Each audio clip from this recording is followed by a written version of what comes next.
What's up? What's up? What's up? What's up? Buffalo Fanatics, Bills Mafia. How you guys doing this morning on a beautiful Saturday? And it's game day, baby. It is game day indeed. We are back at it again with another episode, another edition of the Buffalo Fanatics Riders Club. And you are joined right now by your boy, Rev, who's also joined, flanked to my left side, but he's actually, I think, to the right of the screen. There we go. My man, Zach Vaughn. Zach, what's going on this morning? How you feeling? I'm feeling really psyched. Finally get some Bills football in my life. Man, I think everybody has been waiting for some Bills football, man, and we finally get it today. Man, I'm pumped, man. I'm excited. We've got some guests that are coming on today. It's officially game day, baby. Hope you guys are as excited as we are. I'm gonna bring in my man Kev Syracuse, who's ready to join the stream too. Kev, let's go, Kev. Let's go. What's up, man? How you doing, baby? You muted, baby. There you go. Finally here. Kev is in the house, man. Yo, Kev, man, you looking good, baby. You've been mentioned off the air that you are actually going to the game today. Yes, sir. I actually got free tickets, front row, the upper deck. So, I mean, free tickets doesn't hold the same weight as a regular season game because people don't go to the preseason games as much, but still, free ticket to a Bills game. And the best part is it's going to be about 80 degrees. So, I don't know if we're going to see this again in the stadium this year. So, you got to enjoy it while you can. Yeah, definitely, man. So, you guys have fun at this game. I'm mad. I'm all the way in Texas, so I can't watch it. Hopefully, I can catch the. I'm gonna try to figure out how I can watch it here on the network or something like that. I'll figure out how I can do it. But nevertheless, man, it is game day. Finally, we've been waiting so long, right? It's been a long off season, but Bills Mafia, Buffalo Fanatics, we're finally here. We are finally here, and I get it. I know. Yo, it's preseason, Rev. It's only preseason. I don't care that it's only preseason. I've been desperate. I've been fiending for some Buffalo Bills action, some live game action, and whether the starters are playing or not, it doesn't matter. It doesn't matter to me. There's a whole lot of guys that we can watch, and a whole lot of Bills players that we should be watching out for, which is what we're going to discuss today by my man Yeston T. Harris. I'm going to bring him on the show a little bit later on. He's going to talk about some players that you need to watch out for in the preseason, and then we're going to go on, and I'm bringing in my man Bryce Martino, a.k.a. Bills by Bryce, and he's going to join the show and talk about who the Bills should play, to play or not to play. That is the question indeed. And then we're going to chop it up. We're going to talk about who excites you the most, right? Who are you most looking forward to seeing, not just in today's game, but the rest of the preseason. And then we're going to conclude with some game predictions. Yo, it's going to be off the chart. I hope you guys are ready for it. I'm excited about it. I'm pumped. It's all get out. Do me this favor, though. Everybody who's been watching, everybody who's watching right now in the chat, do me this favor, whether you watch it on YouTube Live or you're watching on Facebook Live, whether you're watching on YouTube, on Twitter, whatever the case may be, like this show right now, and then share it right now. Just mass share it to everybody that you know, and tell them to join the Buffalo Fanatics Riders Club right now for the pre-game edition, baby. It is going down, and let them know what's happening. Let them know what's happening. I'm pumped, man. I think I got a little too much caffeine in my veins right now, guys. But hey, man, I am so excited. John Connor comes in. He says, "Yo, the NFL Network is covering the game." Okay, that's good to know. That's good to know. So hey, it's ready, fellas. We are here, man. We are here. We are here. We are here. It's been a long off season, and man, we are. It's game day, man. Game day, fellas. Zach, how you feeling, man, about the game right now? The Bills and the Colts, man. How you feeling? Initial thoughts. I think it'll be very interesting to see how these players, especially the rookies, that are entering their first NFL action, even if it's against potentially just backups, like to see how they do on the field, because we know what they've done in shorts and T-shirts. And we know what they've done with pads and limited contact, but now you're going to get the full-blown NFL contact. Oh, yes. And this is where people are it's going to be make or break for some of these players. Absolutely. It's typically, in preseason is a lot of the bubble guys, right, that get a lot of the shine, and it's time for them to to basically show up, right? I mean, they got to prove what they've got, right, to earn that roster spot. But there's a lot of guys who are not necessarily roster bubble guys, but just rookies and second year players or players who are still fairly young in with the Bills organization that are not just jockeying for a roster spot, but they're jockeying for position, right, whether they're second team or whatever the case may be. And there's a lot of guys, Kevin, that we could be looking out for in this game, man. So who are you looking forward to seeing, man? I'm looking forward to seeing Kyer Elam and Christian Benford because, I mean, there are a lot of competitions going on, but the interesting thing here is that Matt Ryan and the Colts starters are playing. Did they say the full half or the full quarter? I know they're playing a large amount of the game because they're trying to get the offense. They're trying to get it going early on because I don't remember the stat off the top of my head, but I believe the Colts have not won a regular season opener in some amount of years. I'm going to have to look into that, but there's some crazy streak where they haven't won a lot to open up the season. So they want to get off on the right foot, and it's a whole new offense with Matt Ryan. And I think they want to let them get acclimated to the offense. So that means guys like Kyer Elam, Dane Jackson, and Christian Benford, they're going to be going up against the Colts starters. And I know this is totally different than last year, but let's not forget what the Colts did to us last year when they were here.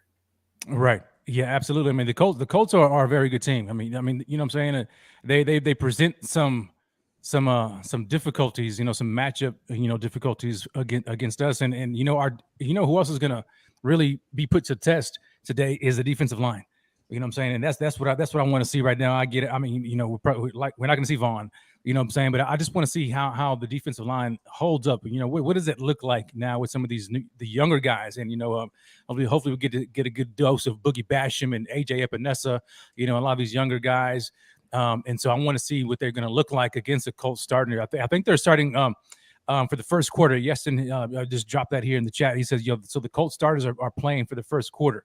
So first quarter is where all the action is going to be. And it's going to be a test. I mean, granted, of course, nobody's really game planning, obviously, you know what I'm saying? But it's just you want to see how the Bills fare against another team. Right. We've seen them, all camp, in the offseason, and they're hitting each other, but they're kind of, they're not really coming with it, you know what I'm saying, like they would against the Colts today. And so you really want to test them. You want to see how they fare against this team. The Colts, I'm trying to pull up the Colts depth chart, because of their starters. They've got some dudes around that team, man. They're no scrubs, man. They're no scrubs. We obviously know that the offense is going to run through Jonathan Taylor, right? And let's just talk about Jonathan Taylor for a second, man. Zach, man, what did you see out of him last year? Because that guy went on an absolute tear last year. So I mean, what is it about Jonathan Taylor that makes him so incredibly difficult to defend?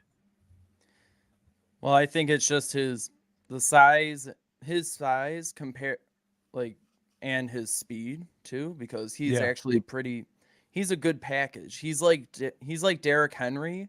Mm-hmm. I think some people would very much compare him to Derrick Henry, and he's just one of those players that's hard to bring him down, hard to figure out how to stop him. The only way you can really stop him is by not letting him get past the line of scrimmage. And obviously I know it's a preseason game, so it might be a little easier to defend him because he probably won't play that much into the game. But once you get into the regular season, once he takes off, it's going to be hard to defend him. Yeah, definitely. I mean, he's a load, man. That guy is a load. He was drafted where he was. I mean, he was second round draft pick. I mean, the guy is really first round talent, and he just exploded on the scene. And we saw that firsthand last year. You know what I'm saying? So I'm not too sure if he's going to play today or how much he is going to play. If he is, I haven't heard too much about that coming out of Colts camp. I'm trying to look for it right now, but I do know that they have some weapons who are going to play. Matty Ice is going to play, which is you definitely want to see what that offense is going to look like under his leadership, under his tutelage. Say what you want about Matty Ice, man. Say what you want about that guy, but he knows what he's doing, man. He's a solid vet in this league. Matt Ryan has been doing it for a long time. He knows what he's doing. He can still sling it right? He's going to be protected by what I believe to be a very good offensive line, especially led by the All-Pro right guard Quentin Nelson, and so they're going to have protection. He's going to have protection, but Matty Ice is going to be a very good guy to watch out for. Also, there's some guys that we should look out for the Colts too. Is Paris Campbell, man? I've been hearing some news out of camp about him, that he's looking forward to a healthy year, right? And then he's also getting some more snaps. There's also rookie Alec Pierce that I actually liked, man, coming out of the draft. I think he came from Texas Tech, if I'm not mistaken. Rookie guy who I heard that he is actually getting some first team reps, so he's likely to play a little bit here today as well. So it's gonna be fun, man. It's gonna be fun. Like I said, it's preseason, but man, it is Bills football. And what's most important to me, man, is who's repping the blue and white, man, the red, white, and blue. And that's what we're here to talk about. I ain't here to talk all about these Colts, man. They're coming to our town, baby. You know what I'm saying? So we're going to talk about the Buffalo Bills and who we should look out for. I want to know from you guys here in the comment section, in the chat, wherever you are, whether you watch it on YouTube Live or you watch it on Facebook, Twitter, it doesn't matter to me. Let me know, who are you looking forward to watching? Who do you think who do you think we should be looking at? Are there any specific position groups that we should be looking out for? And speaking of which, I'm gonna bring on my man Yeston T. Harris, because he put out an article asking this question and really talking about preseason position groups to look out for. So you guys do me a favor, man. Welcome to the show again, my man Yeston T. Harris. What's good, Yeston? How you doing, man? Evening, guys. I'm doing well. Just kind of excited to see our guys get back out there and play some meaningful snaps, Absolutely, man. Absolutely. But before we go any further, man, before we talk about your article and all that kind of stuff, you had mentioned off air, you were like, yo, they're not going to be able to see my Zubas, man. Yeah. Well, it's disappointing, Like I get all dressed up for the show, and I'm only getting shown from here up. Meanwhile, I got all this action going on. Yeah, man. Hey, hold on, baby. You're gonna have to stand up. That's what you're gonna have to stand up and let everybody see the. There you go. Come on, man. Get it. We want to see. Who wants to see the Zubas? There it is. What can I say? I mean, I feel like everybody was missing out, I get all dressed up for a special occasion, and Absolutely. Yes, and man, good to see you. I need me a pair of Zubas, man. I was actually thinking that you were going to do a thigh dance with that, man. I mean, I'm saying, I kind of set you up, but you didn't do it. I've already signed up. I'm gonna bust one out eventually. It's only a matter of time. Oh, okay. All right. I guess. The suspense, is good for viewers. Yeah, you got to build the hype before you. We got to build the hype. Okay. I kind of set you up a little bit. I thought you was going to take it, but you didn't swing on it. So no, don't worry. I need like a 3-camera setup for that. Maybe some really old school 80s disco lights going. Oh, yes. Go quote unquote vintage. You got to go vintage, man. Oh, that'd be dope, dude. I'm sure I've upset a lot of people by calling the 80s. No, forget that. I love 80s vintage, man. I'm a 90s baby. Kind of grew up in the 80s, man. So yeah, I can relate. I definitely can relate. You know what I'm saying? But what I can relate to also, man, is this article, man, about positions that we need to watch out for, man. Give us a little synopsis about that. Come on, you kind of whet our palate a little bit. Right. I want you to dive into it, man, and let us know about some of these position groups that we should be watching out for. And before that, guys, everybody who's watching, do us this favor. If you're looking for these articles, you can find them on the BF Network app. Download that. It's a free app. You can download it on the App Store or Google Play Store. It's the BF Network app. That's where you can find all of these incredible articles from our amazing Buffalo Fanatics contributors, especially my man Yeston T. Harris right there on the bottom of the screen, looking very dapper. My man, looking very So go ahead. So you're mentioning. So talk about these position groups, man. Who should Bills Mafia be looking out for today?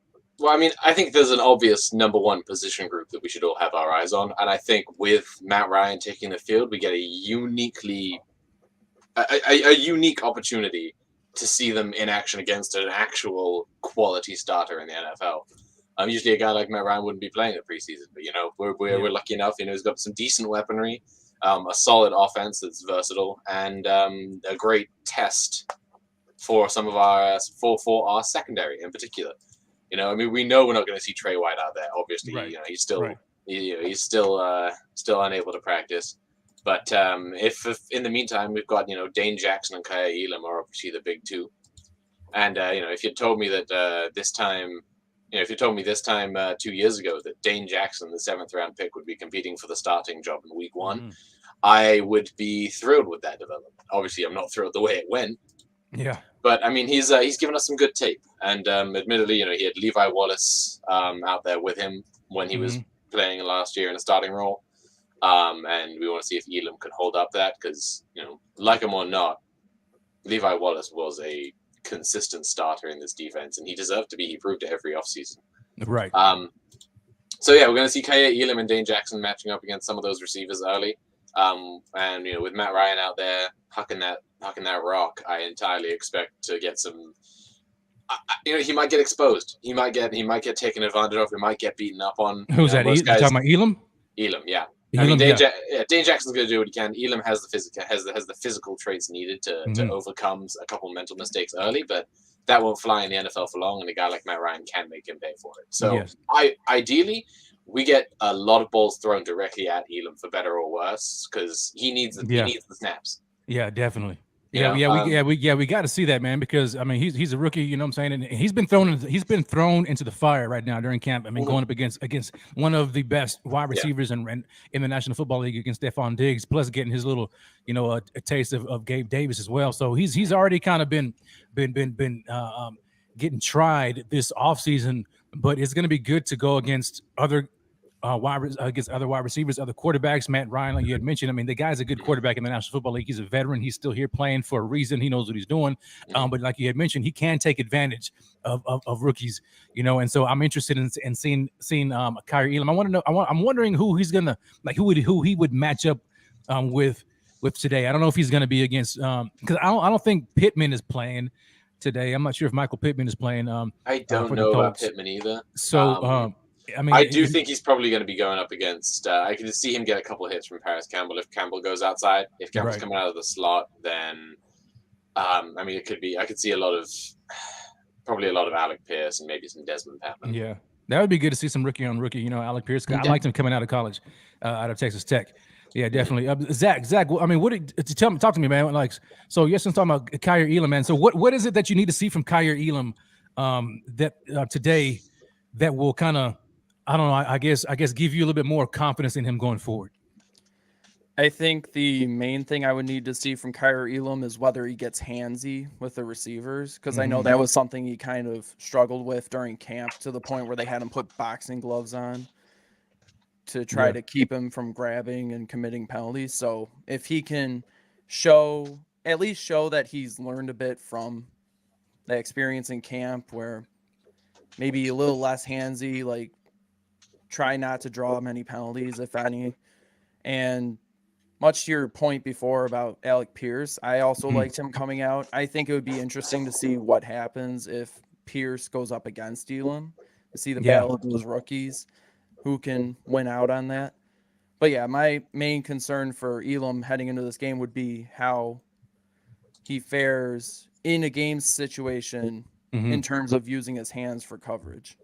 Yeah, because I mean, it's no surprise. I mean, he's been grabbed, he's been handsy all off season, but hopefully it's just a technique thing, right? He'll grow out of it. He's got no choice, right? I mean, he has to grow out of it. I mean, we saw this with Stephon Gilmore, also early in his career. Very grabsy guy, because he's a very physical cornerback. So hopefully Kyer Elam can learn how to grow out of that. But going up against guys like an Alec Pierce, who's a bigger bodied wide receiver as well, if I'm not mistaken, and then even if he happens to match up against Paris Campbell, more of a shiftier, speedy wide receiver, it'll be very interesting to see if he trusts in his technique or if he's getting handsy and grabsy as well. Kev, talk to me, man, about your thoughts on Kyer Elam and looking out for him today. Well, I've been listening to Sal Capaccio on WGR, and he keeps saying, do not sleep on Christian Benford. And that's something that I brought up a few weeks ago on the show. And no one was really talking about Christian Benford at first, but apparently I haven't been to any training camps this year so far. Well, I guess I'm not going to, as the Bills are back in Buffalo now. Yeah. But apparently Kyer Elam has played good, but not great. And that has left the door open to Christian Benford getting more and more snaps with the ones. So this is a guy that went to Villanova. It's an FCS school, but he put up some huge numbers. And it seemed like a great draft pick, but we just didn't know how that was going to translate to the NFL. And so far, it seems like it's going pretty well for Benford. So that's another competition that, I'm very much so looking forward to watching today. And I did find that stat. So the Colts have not won a regular season opener since 2013.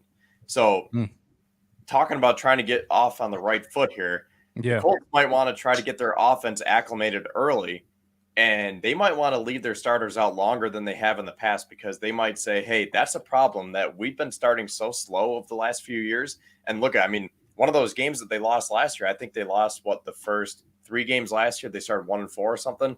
And one of those games probably came back to bite them in the end when they couldn't beat Jacksonville in week 18. So I think that's something that they're trying to say, hey, we need to do better getting off on the right note here to start things off. So maybe we should leave our starters out longer in the preseason. Yeah. We'll definitely see, how that goes. I definitely think that the Colts, need to kind of get some things started and get in the groove of things. Rico comes in talking about, good morning, gentlemen. What's up, Rico? What's up, man? So Rico is watching the show. It's hard for me to kind of get off Kyer Elam. I mean, just because, I mean, obviously he was our first round draft pick, right? He was a first round draft pick for a reason. These guys, we know Sean McDermott. He's going to give everybody opportunity to compete, right? And no position is really given. But you know what I'm saying, when you've got a guy that you drafted, in the first round, you definitely want to see what he can do and what he can prove in a meaningful game. Be that as it may in a preseason game, but it's still meaningful. And then against a guy who he may face in Alec Pierce, and I'm still intrigued about him too, because he's a 6'3" guy. So he's almost like a smaller version of Gabe Davis. And by smaller, I mean in weight. He's about 210, 211, and of course Gabe is close to 230. But as far as size is concerned, he's about the same height. And so, but he runs a 4.4. So the guy is fast. And so I want to see if Kyer Elam is going to be able to hold up against those big body wide receivers who's got speed too. But yes, and I mean you were talking about some other guys within your article as well. I mean, you had mentioned Kyer Elam, but we know that there's an incredible competition at that position, right? We've been seeing it throughout camp. We've got Kyer Elam against Dane Jackson. My man Kev mentioned Christian Benford, who's been making some noise here as well throughout the entire camp. And you had mentioned him as well. I mean, and there, in addition to a few other guys that we should be paying attention to in the cornerback room. So talk to us about some of those other corners that we need to be looking out for as well.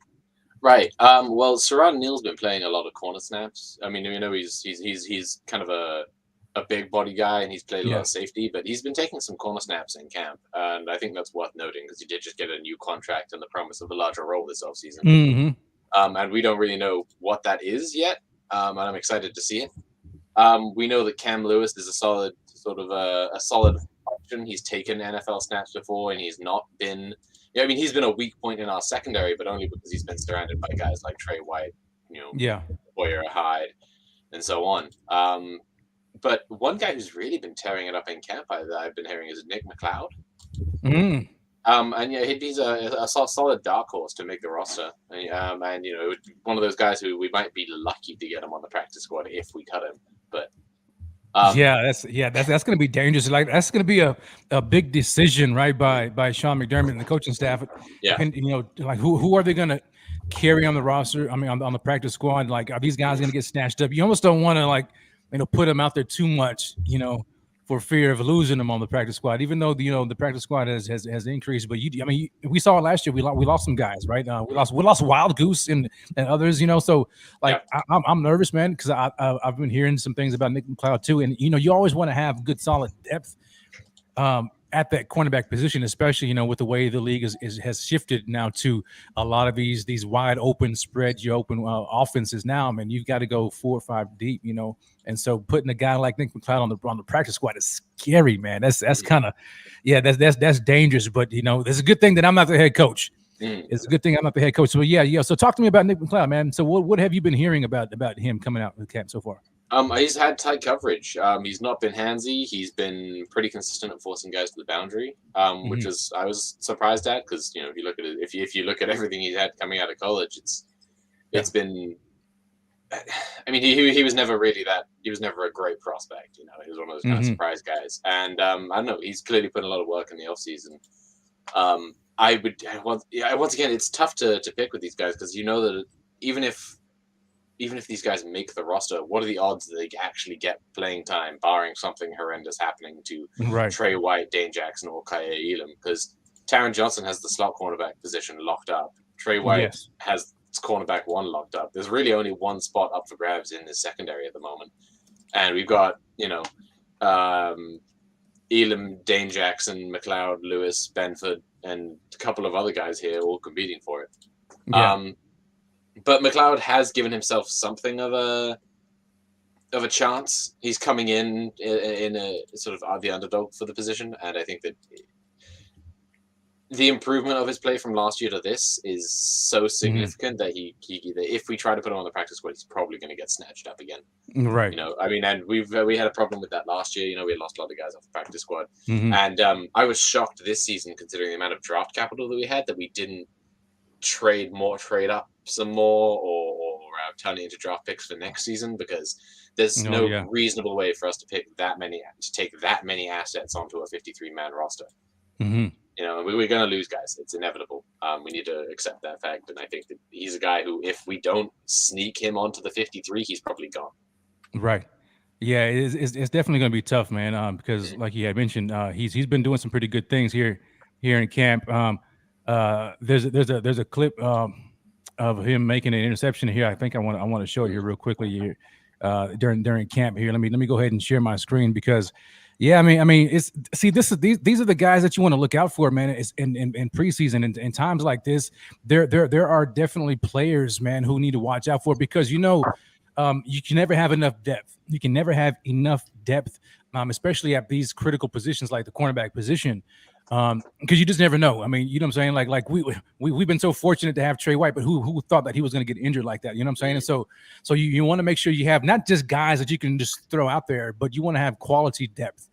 And it takes a lot to develop these guys, to draft them, or whether they bring them in as UDFAs. But then, Sean McDermott's model, right, and Brandon Bean's model is draft, develop, and then, retain. And so like guys like this, whether they're the top of the roster or kind of, bottom of the roster, you still want to develop them. So when you're investing a lot of this time into development, you don't want to just lose them, or run the risk of losing them, because you just wasted all that development, So that's going to be incredibly key here. And so I want to take a look at this. I want to show everybody this clip here of Nick McCloud here in training camp, man, making a nice little interception. And this is exactly what we need to look out for. So let's take a look at it here. Let me know if it plays. There we go. I'm gonna try to play some audio. Can you guys hear the audio? I'm not getting it. No. So there it was. So it looks like he picked off. Was that Case Keenum? Looks like he got Case Keenum, and there's Isaiah Hodgins there. So, but I mean, nonetheless, man. I mean, you like to see these. You like to see these guys making these types of plays in camp. I mean, I get it.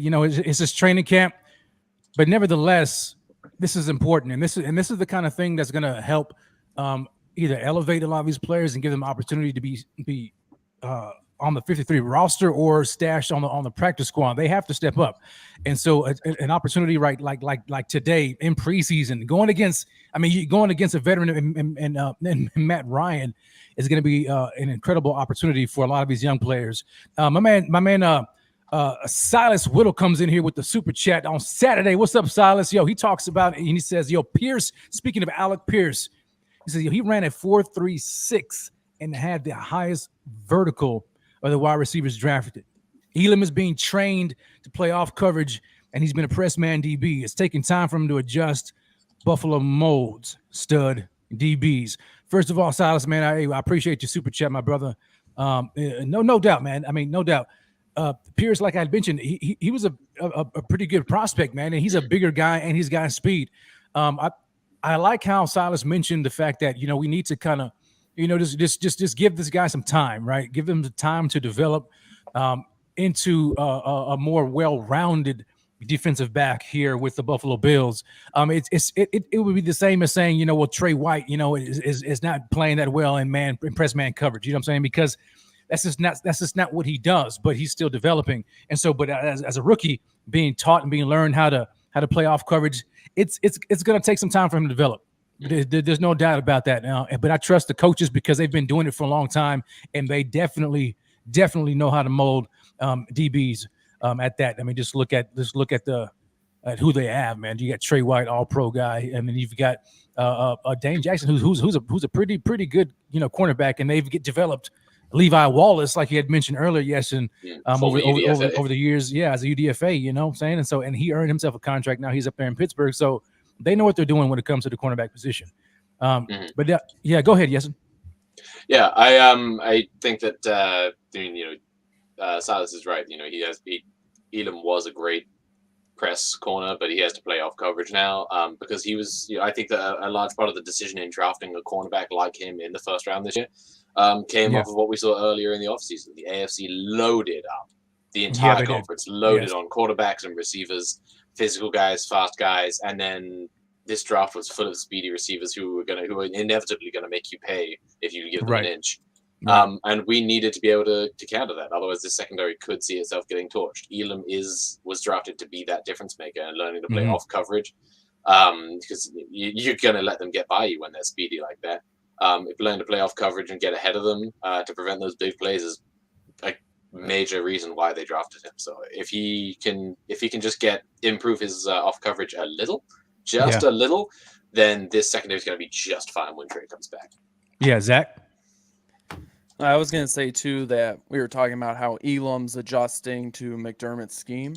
Well, that's why preseason reps are important. Also, the fact that Trey White's out and we don't necessarily know when he's going to return will benefit Elam because he's going to get the more likely than not, he'll get some of those starting reps, like either at CB2, CB1, wherever. He'll be on the field. So he'll have that more experience by the time Trey does come back. And then whether obviously the final decision on who's CB2 will come down to when Trey comes back, whoever's still lined up opposite him. But he could take advantage of these preseason opportunities, maybe gets his foot in the door, gets him a little leg up compared to other rookies in the past under McDermott in terms of playing time and experience. And see how it goes from there. Yeah, Kev, talk to me real quickly about this, man, because this I think, and yes, I'm so glad that you highlighted this here in your article because this competition, normally when we hear roster competition battles or whatever, we only kind of just think of it in the context of training camp, but a lot of these competition battles play well through preseason as well. You know what I'm saying? So it's not just in training camp and what you do in practice against your own players, against your own teammates, but it bleeds into preseason games, right? And seeing how you fare against other teams, other defenses or other offenses, depending upon your position. And so, Kev, when we talk about Kyer Elam and Dane Jackson, because we obviously know like these are the, I guess we could say the presumed top two guys who would probably be playing week one. Of course, nothing is etched in pen at the moment yet, right? But when you look at it, what do you think about those guys, man? And what do you need to see out of them two throughout the entirety of training camp to let you know who will win the job? Like do you see Sean McDermott leaning heavily towards the more veteran guy in Dane Jackson, or do you see him potentially leaning to a rookie in Kyer Elam, first round draft pick, or is he just like, what, the best man wins? The best man wins. So what are your thoughts about that, and what do you need to see out of the both of them to solidify that job. And when I say that solidify the job, I'm talking about when Trey White comes back. Yeah, I think you kind of just said it. I think the best man has to win the job because this isn't a time where the Bills can say, oh, we drafted him in round 1. He has to start. We have to look good. I mean, the Bills already built up their pedigree. They don't need to impress anyone. Everyone's already impressed. So even if that means Christian Benford is outplaying Kyer Elam, so be it. A 6th-round pick playing over a 1st-round pick, that doesn't mean Kyer Elam's going to have a terrible career. It's just we're in win now mode right now. This is the closest we've ever been to a Super Bowl, and we have to do everything we can that's possible to ensure that. So again, if that means that Christian Benford, a 6th-round pick, is going to come in and take snaps over Dane Jackson, who's been here in the system already, or Kyer Elam, then they're going to have to live with it. I mean, it's just an open competition, and I think McDermott and Bean are very fair in that, where they're not going to favor a guy just based on his draft status, because again, this is the biggest moment for the Bills, at least in my lifetime. I mean, the Bills have never had this much hype. And if you're McDermott or Bean, you can't take anything away from that just because you're scared about your reputation. Because again, they already have a reputation. So now they just have to go out and perform. Yeah. I mean, well, they did kind of force feed, Cody Ford in there for a while.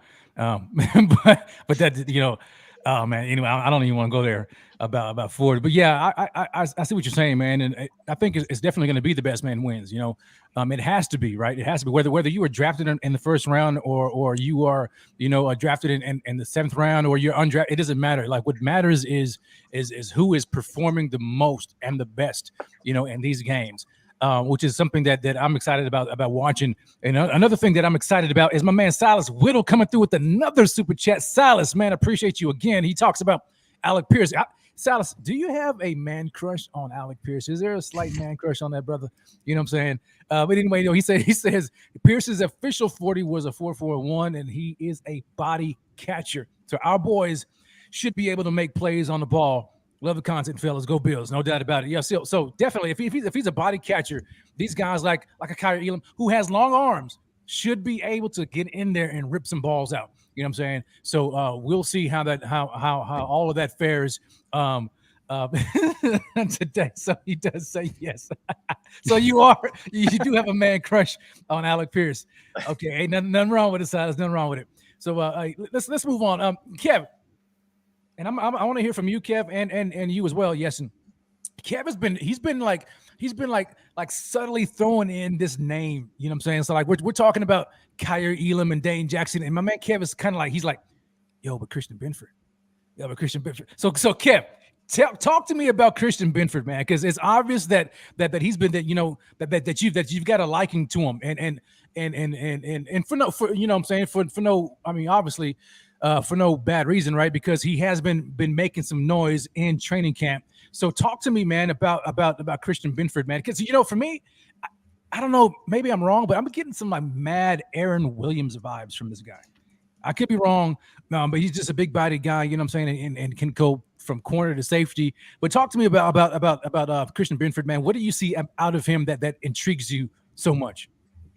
Well, after the draft happened, I wrote in my article that he is another athletic, versatile draft pick, and he's described as a big physical corner with tremendous ball skills. And last season, quarterbacks had a 25.2 passer rating when they targeted Benford in coverage. Now, again, he played for an FCS school in Villanova, but that's still D1. It's still college football. It's still great competition. And if you can have a 25.2 passer rating, that's nothing to shy away from. And then on top of it, in his career, he had 137 tackles, 47 pass breakups, and 14 interceptions in 36 games. So again, I think that this dude is a baller, and I'm just very interested to see how that translates to the NFL. And kind of going back to your last question, I think it's going to be interesting because how do you split up their snaps and who are they going to be playing against? Because if you put Kyer Elam against Michael Pittman, just say Pittman starts today and Elam plays, he's probably going to look a little bit worse than Benford because Benford's going to be matched up against their 3rd wide receiver or 4th wide receiver. Right. So it's going to be kind of hard to judge in these games. As easy as it is to say these games are going to be great because we get a better look, we also just have to err on the side of caution because, again, you got to look at the matchups because Benford might do great today, but he could be faced up against their 6 wide receiver where Elam's going against Pittman, or vice versa. Who knows? Right. And you know, and that's just the thing, you know, about preseason. And there's some guys who've been making noise throughout training camp, but then, you know, in preseason, they could just poop the bed, you know what I'm saying? You know what I'm saying? So we just really, we really don't know, man. I mean, you know, we've seen our share of guys, you know, throughout the years who look good in practice, look good in training camp, but then in preseason they just disappear. You know what I'm saying? I know, like my man Rico, he loved him some Duke Williams. You know what I'm saying? But like Duke was a practice warrior. You know what I'm saying? But then in game time or he just kind of just disappeared a little bit. So there may be some guys who do that. I hope it's not the case for any of our players, but you just never know. But yes, man, is there anything that you saw out of Christian Benford, man, that gives you kind of any hopes? The main thing for me about him is this sort of something that I know that I look for, but I also know that the franchise looks for a lot, which is his work ethic. I mean, he's one of those guys who you consistently see video coming out of him after practice, him, Elam, and a couple of other guys, you know, running the drills, still going, even after everyone else has head to the tunnel and is done for the day. You know, just putting in that little bit of extra work every single day. And I think that's just one of the most encouraging things you can ask for. You know, I think that something to look out for, though, is to see you know, what side of the field these guys are playing on during preseason. Because that's going to be, I think, more indicative of who gets the snaps when Trey White returns. Trey White locks down one side of the field only. He's not a travel corner very often. And I think, you know, seeing who they use on the opposite side from him as opposed to against which receiver is significantly more important than the opposition he faces directly. Yeah, definitely. I definitely agree with that, man. So now let's. So we've talked about, but we've highlighted the cornerbacks position, right? And rightfully so. There's a lot of guys on there that we need to keep a close eye on. But what about some wide receivers, man? I mean, what about that position? Who should we take a look at? I mean, I think that McKenzie has kind of locked up the starting role for the most part, but Jamison Crowder's finally getting those snaps, and he has looked really good when healthy. Yeah. I think this is going to be one of the toughest decisions for this coaching staff this offseason. Is deciding who is their starter from game to game, Jamison Crowder or Isaiah McKenzie. We both know that they can come out of backup roles, but either one of them could be the starting slot receiver here. And I think that it's interesting to see, but it also means that it's just such a big question mark. We don't have enough information to answer that question yet. We know at this point that Gabe Davis is wide receiver 2. We know Stephon Diggs is wide receiver 1. And that slot position is the next guy up to get as many snaps because we ran a lot of 3+ receiver sets last season. We think we ran 3+ receivers most or second most in the NFL. We were up there. Right. So I don't see Shakir getting a start.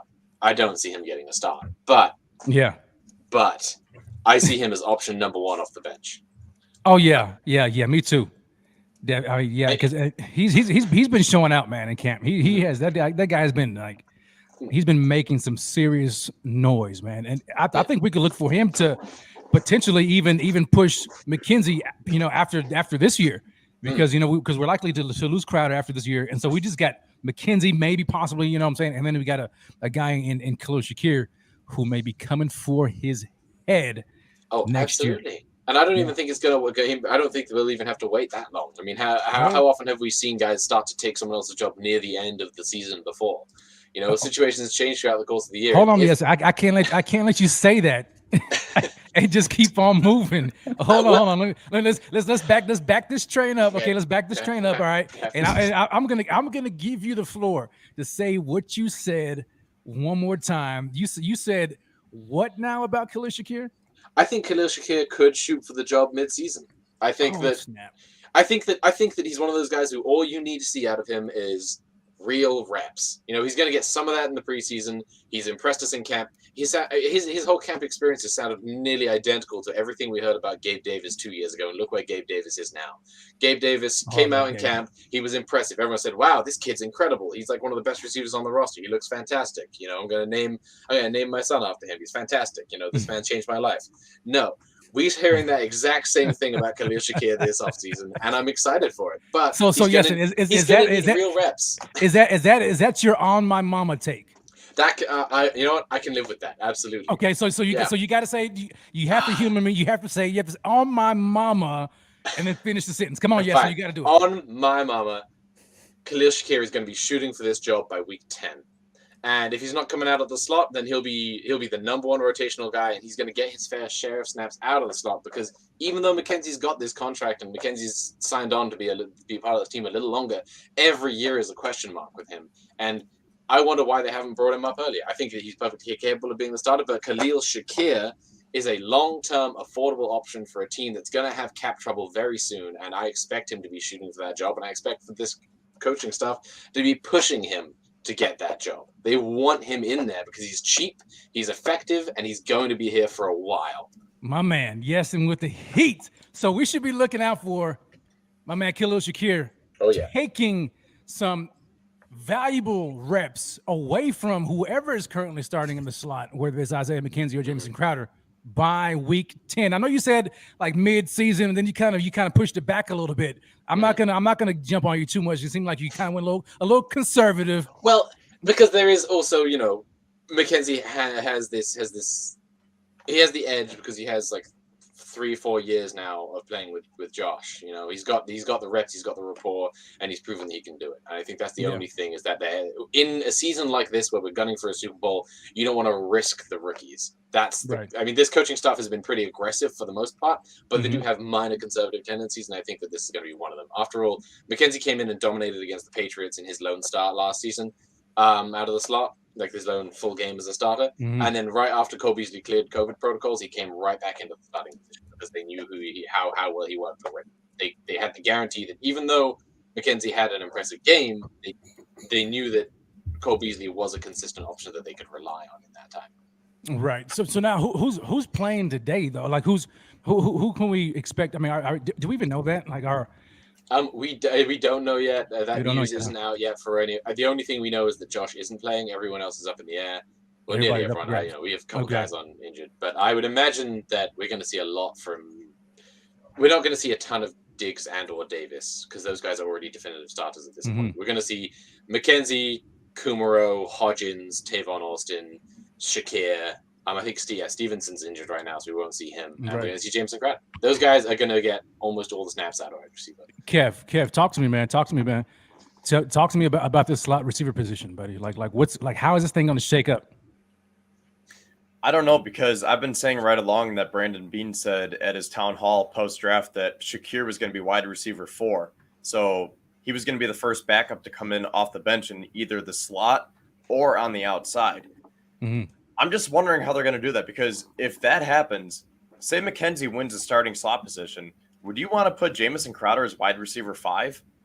I'm not sure about that. So I'm wondering if they would do something where you kind of platoon McKenzie and Crowder both in the slot, and then maybe would you slide Shakir to wide receiver 5? Maybe he could be that gadget player that McKenzie was last year. I don't know. I mean, it's hard because it is hard. Yeah, because they have. Well, they have, like you mentioned. Were you going to say like they have kind of similar skill sets or what?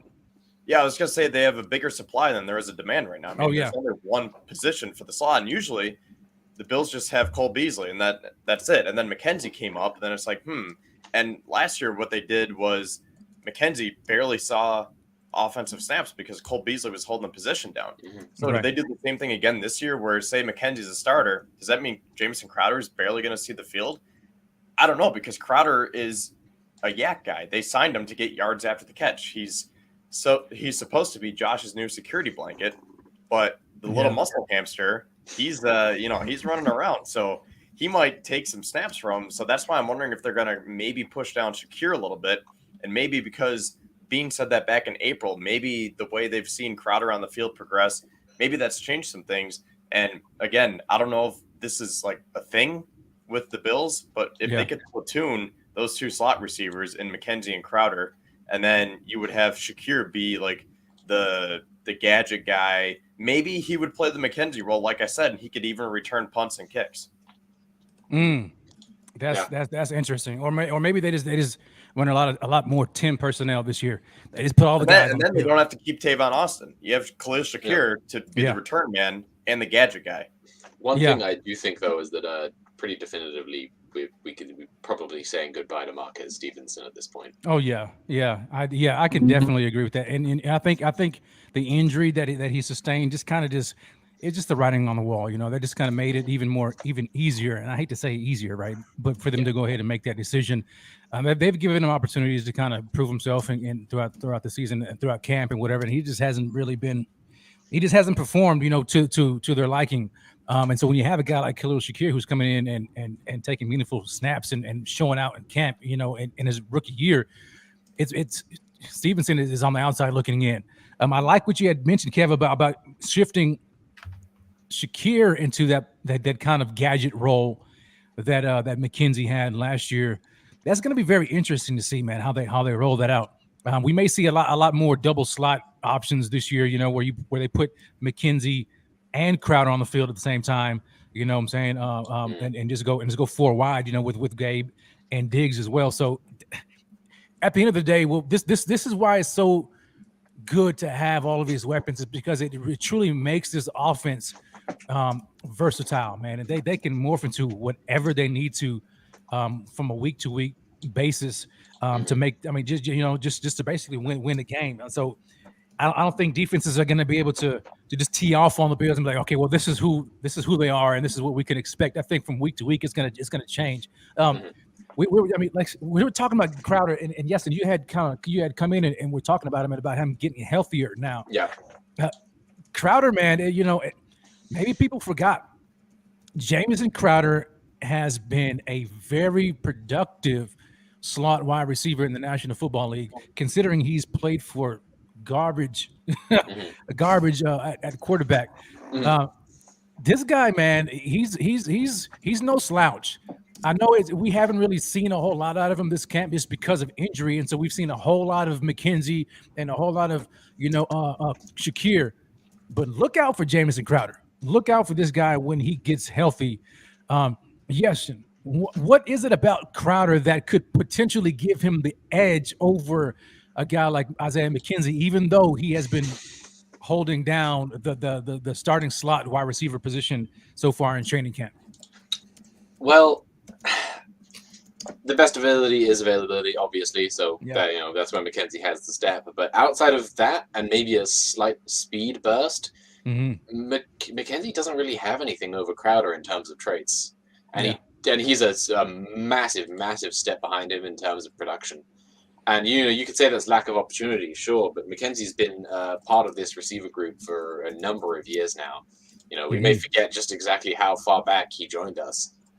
He's been kind of invisible. He's one of those guys who was buried underneath guys like Kelvin Benjamin. My gosh! Like when you forget that he's been with the team for a while. He was as bad as those wide receiver groups were. He was a bubble player back then. He may have stepped up now. He may have put in all the work and been better now. But seeing that kind of jump late in someone's career is a 1 in a million move.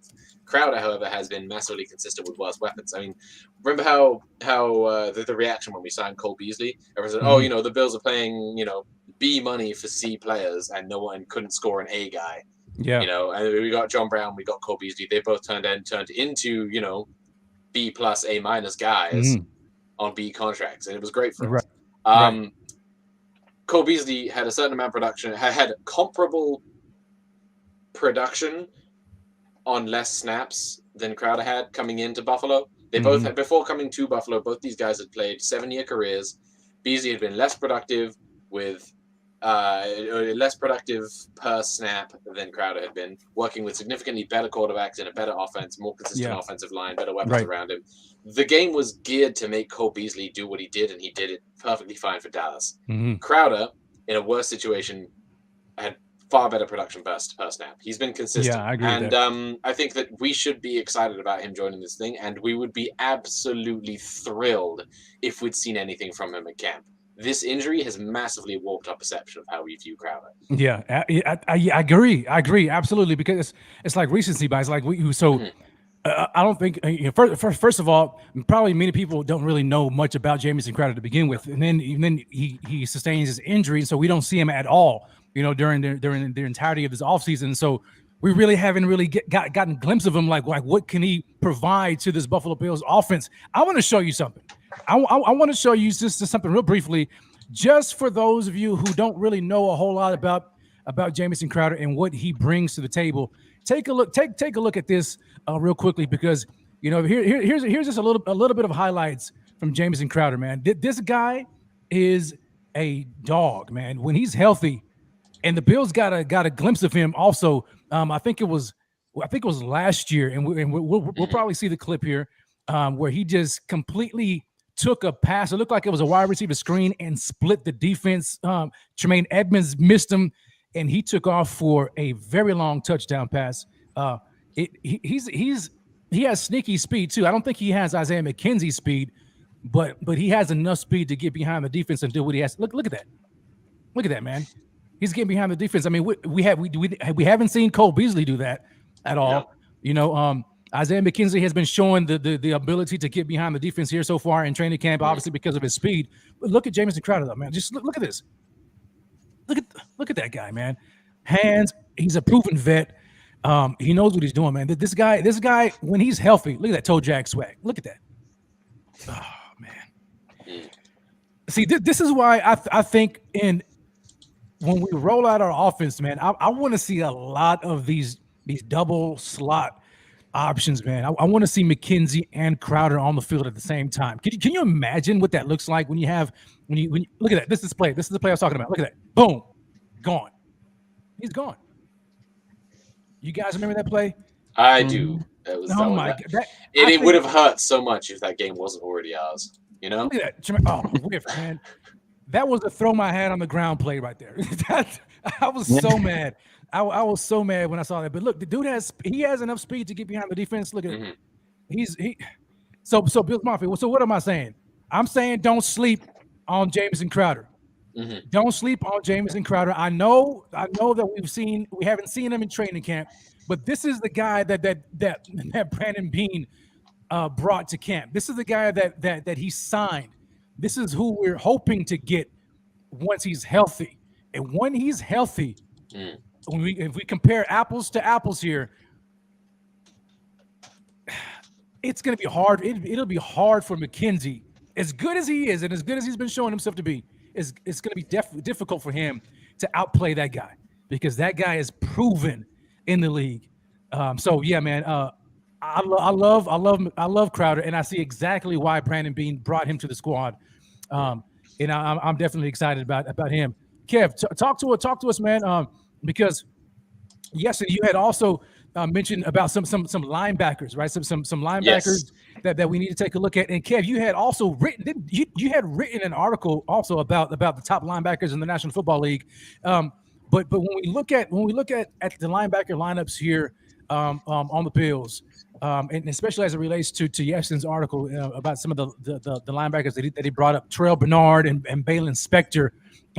What do you see out of these guys in particular, man? That maybe we haven't been watching, or maybe we've just kind of missed. What is it that we need to be looking out for these guys here in preseason, especially today here against the Colts? Well, I think Terrell Bernard is definitely someone to watch out for, because I think he is going to be a starter next year. I don't want to say for sure. I don't want to say on my mama just yet. Come on, Kev. You can't tease it like that. And I said, come on, man. Come on, Kev. You can do it. Fine. On my mama. Hey, hold on, Kevin. Hold on. See, look, here. This is what you guys need to learn. It don't matter who cares if you're wrong? I don't care if I'm wrong. I say I'm my mama, left and right. It's all in good fun, man. You know what I'm saying? If I'm wrong, I'm wrong. Fine. Okay? But don't be afraid to put it on my mama take. And if it's wrong, it's wrong. So what? You know what I'm saying? So Are you ready? On my mama? Okay, here we go, Kev. Here we go. Right, hold on. Look, yeah. You gotta bring it. Okay. Wait, let me solo you. All right, here he is. There we go, Kev. It's all you. On my mama, Terrell Bernard will be a Bills starting linebacker next year. Hey, there we go. Talk about why. So, I don't know if it's going to be for Tremaine Edmonds, or there was someone was saying he's going to replace Matt Milano. I don't think that. I mean, Matt Milano, I had him ranked as my 10th best linebacker in the National Football League. Spoiler alert, sorry. I would appreciate if we still read the article, but I do have Milano ranked as number 10. I think Milano is a perfect linebacker for today's NFL. He's a great coverage linebacker. He can defend the run if he needs to. And he actually has the 6th highest pass rush grade amongst all linebackers since 2020. So Milano is very valuable. But I think that's why they drafted Terrell Bernard, because they've been trying to have him learn different positions, and he's been playing the Mike and the Will. And with Tremaine Edmonds' contract being up, there is a strong possibility that they could see him as a middle linebacker to replace Edmonds next year. And again, this is only the first preseason game of the 2022 season, and I don't want to get too far ahead of ourselves. Yeah. And I think Bernard is more of that will side linebacker anyways. He has more of that coverage linebacker prototype, the way his body's built. He's basically like literally built like Milano. I can't remember the exact numbers. I want to say like they're both 6'1", 225 or something like that. So he doesn't have like that stereotypical middle linebacker build, but the Bills have been breaking him in, and I think he's definitely someone to watch because I want to see not only how he plays, but where he plays today. There we go. There we go. That's what, give a round of applause to my man Kev. Come on, guys. Zach, clap it up. Yes, and clap it up for. That's what I'm talking about, man. That's what I'm talking about. You can't be afraid to put it on my mama take, even if it's wrong. I don't care, man. It's all entertainment. We're having fun. and you know who else is having fun? And I'm glad she's having fun. Sophia comes in here with a super chat. Sophia, I appreciate you. She says, smash that like button. And thanks to for the awesome pre-game show. Sophia, we appreciate you for watching and for tuning in here on this Saturday preseason preview, preseason whatever you want to call it. It's a post, whatever. I can't get my words together, man, but y'all know what I'm talking about. You know what I'm trying to say. It's pregame is what I'm trying to say. Pregame, game day. There we go. My man Dumbo said, he said, Ray, why you doing like that? I had to put him out there, man. You can't be afraid to put it on my mama take because you don't want it to be wrong. It's all good. It's all good. You're not going to lose credibility, Kev. They're still going to follow you. They're still going to read your articles, man. I don't know if people are going to pull up receipts next year and say, I don't care. Evan said last August 13th, on my mama, Terrell Bernard's going to be a starter next year. You have to take that risk, though. You have to, right? Like if you don't say your take, then you don't get to brag about it when you're right. If you don't take the risk at being wrong, you know. There you go. Come on, man. Who cares? I don't care. Be wrong. I don't care. Someone better mark this down. I better put in my phone. August 13th. I said Terrell Bernard is going to be a starter for the 2023 season. Oh yeah, it's in the database, baby. It's not going nowhere. We got pin tweet. No, I'm just kidding. Yeah, pin it. There you go, pin it. Man, yo, good morning, Heather. Good morning, Heather. Appreciate you for joining us. So yeah, man. So so talk about about these linebackers, man. Talk to me about Terrell Bernard, Balen Spector, because you had mentioned about the Buffalo Bills, especially living in this base defensive package. Yeah, so the Bills have run a base 4-3 nickel. Every damn down you're seeing Taron Johnson out there replacing whatever the quote unquote traditional third linebacker would be. Now a lot of teams are doing this. This isn't uncommon. The Bills aren't unique for doing it. Right. It's a passing league, and you need coverage more than you need big body guys in the middle all the time. If you can do both, phenomenal, but most teams can't. They just lack the personnel. There aren't that many good outside linebackers who can play coverage. There aren't that many elite cornerbacks. So generally teams are limited by their personnel, but the Bills don't have that issue. Not now. They did last season. They did the year before. They don't have that problem now because Terrell Bernard, in my opinion, isn't replacing Milano. He's not replacing Edmonds. And this is going to be controversial. He's taking about a third of the snaps away from Taron Johnson instead. He's taking us back to a traditional base 4-3 without risking the loss of coverage because he is a great cover linebacker. He's brought in, and this allows us to combat heavier sets without losing pass coverage downfield.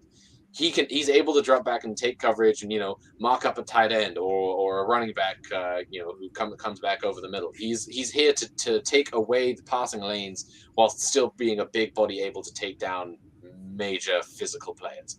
And it gives us options.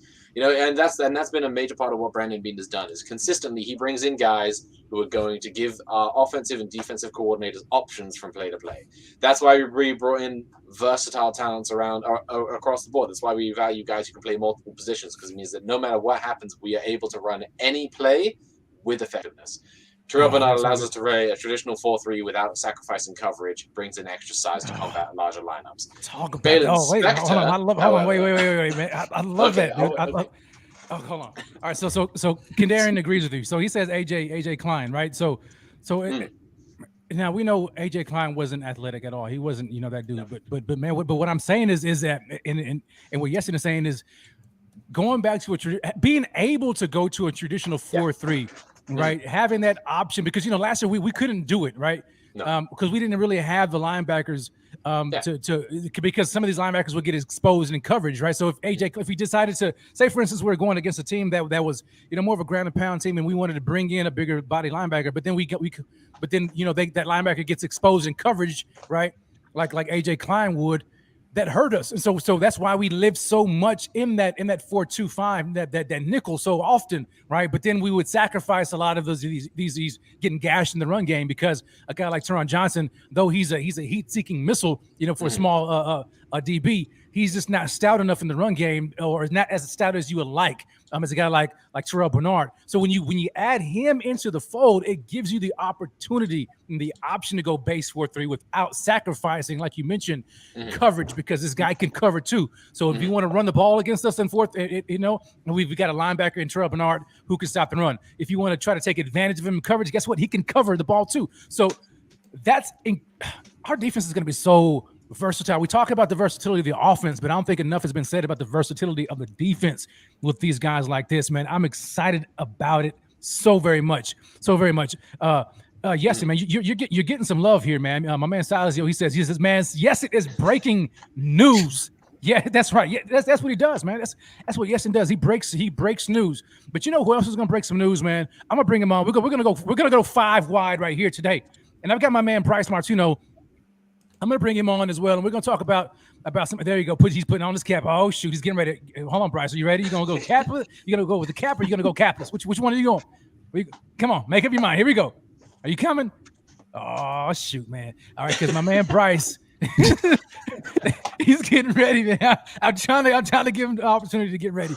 There you go. Because in addition to my man, yes, and talking about who we should look out for in preseason as far as position groups are concerned, Bryce, he talks about some players that should potentially sit out this week. So I'm going to bring on my man Bryce Martino. He's going to join the squad right here. So you guys give a round of applause. Welcome to my man Bryce Martino as he joins the BF Club. Bryce, what is going on, baby? I see you. I like that hat. There he is. What's good, Bryce? What's going on? Good, man. We are chilling. How you feeling? Feeling great. It's game day. First game day we've had in months. That's right. I'll take it. There we go. I don't care if it's preseason or not. Hey, hold on, man. What kind of hat you got on, buddy? Hold on. What is? Oh, look at that. Oh, yeah. Look at that, baby. Look how pretty that. Look, he's got rocking the BF flat brim hat. Is it a snapback or is it a fitted hat?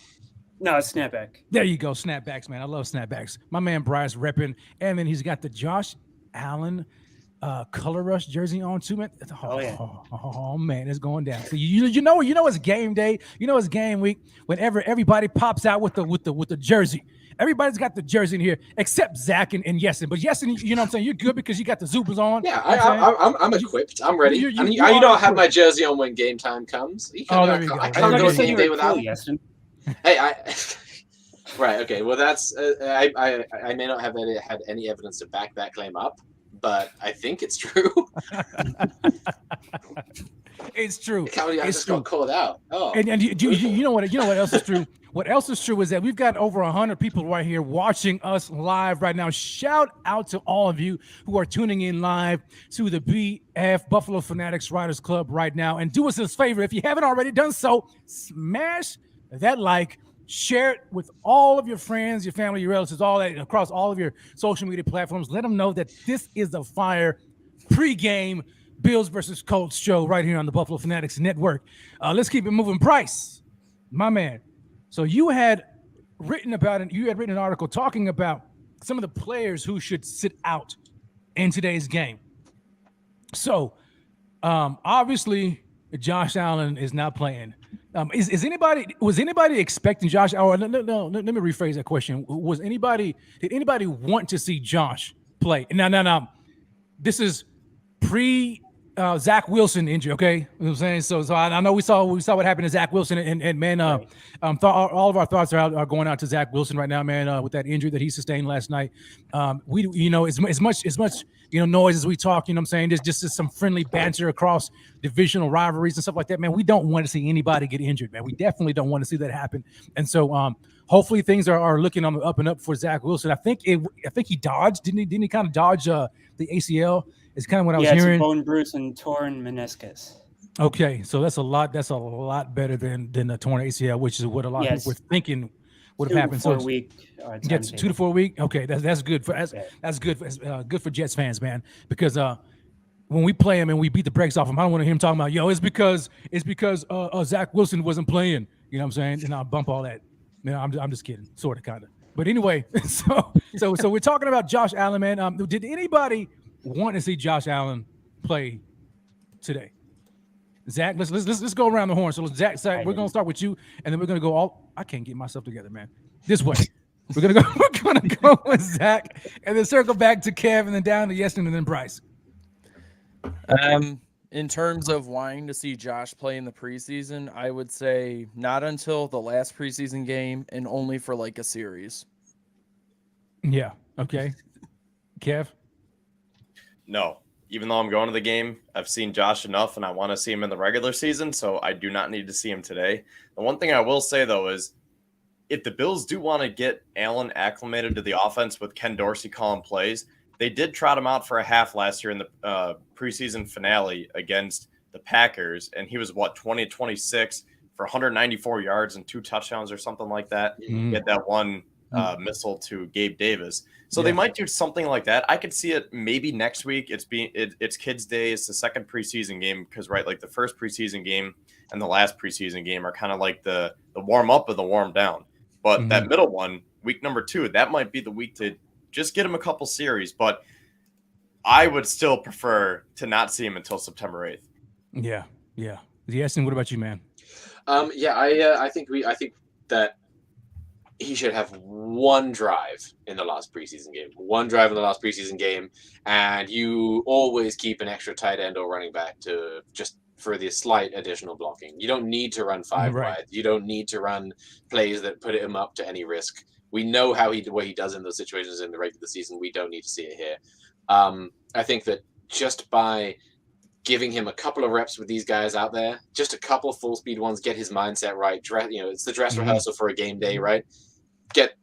Every year they do it like they have always done, and they trot out everything. They run the entire day like it's a regular game, and then they get out there, and after one drive, that's all I want to see. It doesn't matter if he's a 3 and out. That's it, done for the day. Have the experience, get out there, get out in front of the crowd, shake off that little bit of rust, and then head to the tunnel. Stand on the sideline with your headset on, because you need to get used to listening to Ken Dorsey in the headset. In those plays. Bryce, what about you, man?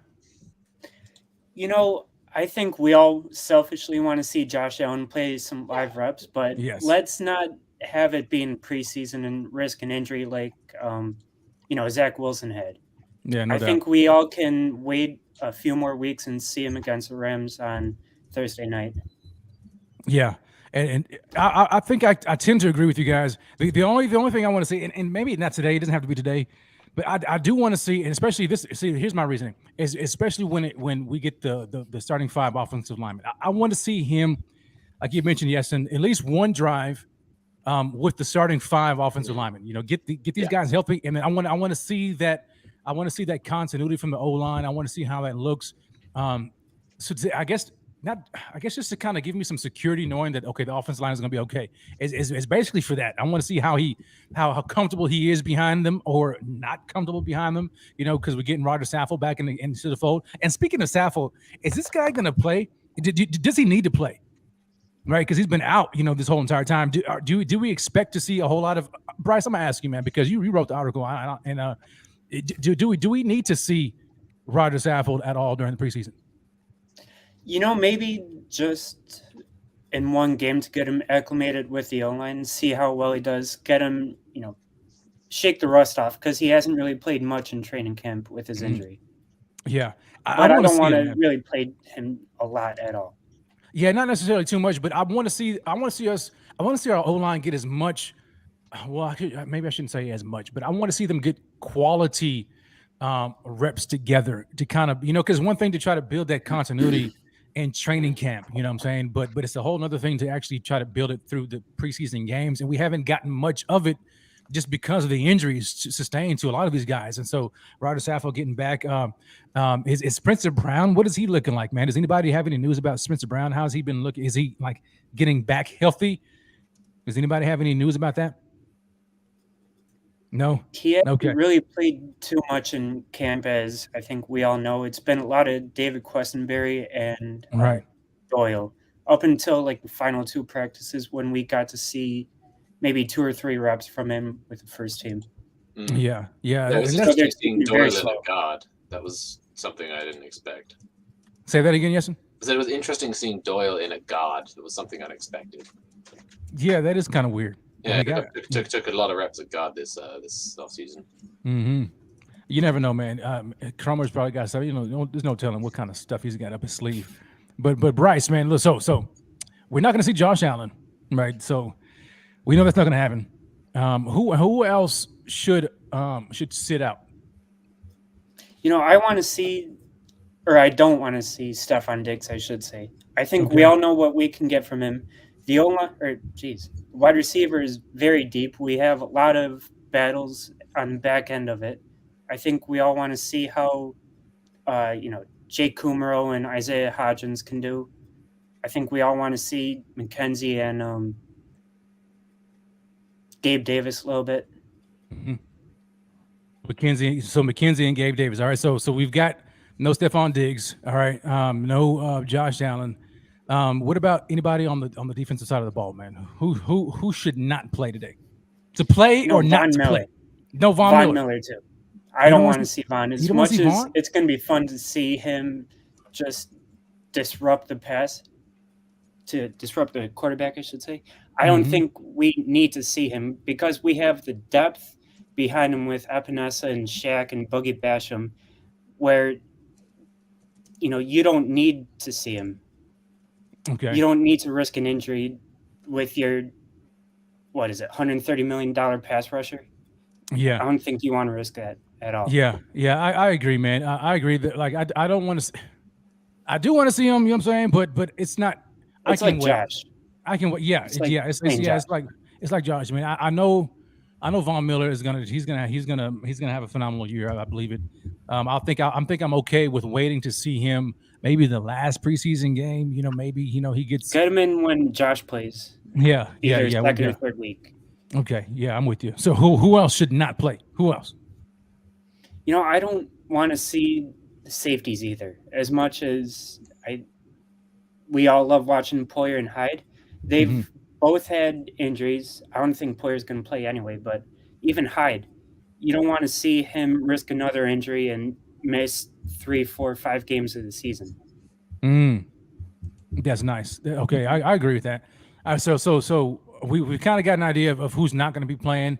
Probably a lot of our premier starters. Who should play? Who do you think? Is there a position group or maybe it's just some players in general that definitely need to be playing today? I want to see the running backs. See how it shakes out, because this is the most loaded running back room we've had in years. I want to see how they fit in James Cook with Moss and Singletary. If Duke Johnson can have, a good preseason, make the team, because he's on the outside looking in right now. Right. Yeah. And Kev, I know you had mentioned some of the running backs in previous shows, man. Are there any of the backs that you want to see more than others today? Well, for sure, James Cook. I think he's everyone's new fan favorite. Just the explosiveness and that extra element that he brings to this offense. He could take one to the house today. I mean, he just has that speed where the Colts might be like, holy cow, this guy's in the league now? We need to figure something out here. So he could catch the Colts defense off guard.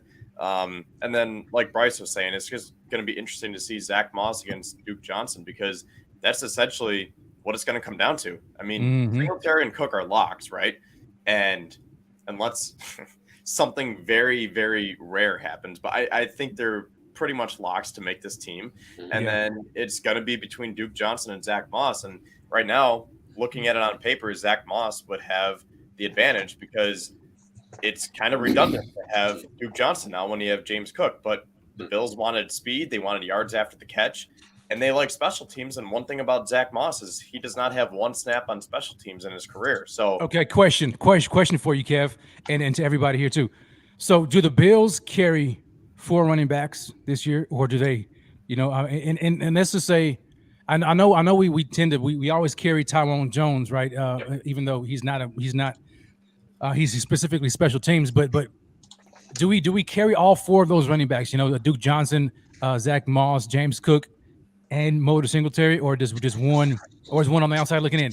The reason I ask this question is because it's a tough when you think about it. It's really a tough call because obviously you're looking at Duke Johnson against Zach Moss, but really Duke Johnson and James Cook, they have similar skill sets, right? So you can easily say, well, dang, you know what I'm saying? We don't really need 2 of them. But if you cut Duke Johnson, you know what I'm saying, and you're relying heavily upon James Cook, and James Cook sustains an injury, who's going to be able to come in and provide meaningful reps at that position, specifically doing what James Cook does? Because, you don't see it as Zach Moss, but then if you cut Zach Moss, who's going to be that power back? You see what I'm saying? So, like who do you guys – do you think that we actually carry all 4 of them? Yes, and it looks like you want to chime in. Do you think we carry all 4 of them, or does somebody come out? I think that there's a higher chance. I mean, I think that if we count Taiwan Jones, then we might carry the 5th because Taiwan Jones, he's a special teamer. He's going to be on the roster. We've extended him. That's kind of a lock. But I would consider him a pure special teamer more than a running back, so I don't really count him in this. So the 4th actual running back we could genuinely carry 4 of them, and it's because we now have legitimate passing threats in the running game. Does carrying an extra running back affect the number of receivers who we bring in? Do we bring in 6 receivers instead of 7 because we bring in a 4th running back because 2 of them are solid pass catching threats out of the backfield? I think a major factor is how well this offensive line has looked in camp and in preseason underneath Aaron Cromer, because if we have a proper power run offensive line who's capable of forcing this ball up the gut, we might carry an extra running back. But if they haven't developed that as well, and they're continuing to sit back on their heels and focus on pass blocking, then we might carry the extra running back anyway because they're solid passing threats. Do you want the question isn't going to be do you want to carry Zach Moss or Duke Johnson? It's do you want to carry Devin Singletary, Zach Moss, and James Cook as the 3 starting running backs, and as the 4th option, do you want to take Jake Kumaro? Do you want to take Isaiah Hodgins, or do you want to take Duke Johnson? If you were picking between those 3 guys, you're not picking him against the other running backs. You're picking whether you want an extra passing, an extra receiving back as insurance in case of an injury, because you can bump him out wide and play him as an extra slot receiver or as a gadget guy in the event of an emergency. And I think that we really could carry Duke Johnson. I think that if we'd been able to sign J.D. McKissick as we'd initially planned, then we wouldn't have gone after Duke Johnson, and we might never have drafted James Cook. He might have been the answer for us. But now that we have both those guys, carrying the extra running back instead of an extra wide receiver is a legitimate possibility. We don't have as much depth at wide receiver as we'd like to believe. And I think that there's a legitimate chance. And I mean, I'd say it's tough. 60-40, we carry 4 running backs, not including Taiwan. Yeah. Zach? So a couple months ago, I did a premature roster projection, and I thought it was very straightforward at the time. You kind of just already basically outlined what I thought, and I still think it. I think the running backs are Singletary, Cook, Moss, Taiwan Jones, and then Gilliam's the fullback. But there is also Sean Beck, man. Sean, shout out Sean. Sean, you just made that Brit blush. Look at those cheeks. Look at those rosy cheeks right there, man. Look at oh man, he is flattered. He is completely flattered. This is easily my second favorite thing happening today, guys. Easily my second favorite thing. No doubt. Go ahead, Zach. And then, but there is also the question of whether or not, if they decided to keep like both Duke Johnson and Zach Moss, go with 4 legit running backs, and then Taiwan Jones just mainly special teamer, which I find unrealistic, especially because of the way that McDermott uses running backs. And also, like, we already got our guys, and like was also mentioned was Duke Johnson is redundant with James Cook here. So I think for him, I would like the idea of him being on the practice squad, but I think he's probably got a market, so he may not. I would agree. Last on the practice squad, so he might be one of those guys that Bean gives the courtesy of cutting early, so he can latch on with another team. There's somebody we didn't mention either, man. Is Gillum? So the Singletary, Moss, Cook, Jones, and Gillum. Yeah, Gilliam is the fullback, so technically he can be lumped in with the running backs. With the running backs, right. He could also be lumped in with the tight ends because he was working out with the tight ends during training camp. I mean, obviously, he just got his new shiny extension, so he's staying around. Yeah, he's not going anywhere. And that's why I think we need him with the tight ends once Knox converts to kicker. Once Knox converts to kicker? Yeah, that kicking competition is wild. He did. How did he look? Yeah, you know what I'm saying? Can we rely on Dawson Knox? Yada, right? As the one person who was there in this group that saw it live, Tyler Bass should be nervous.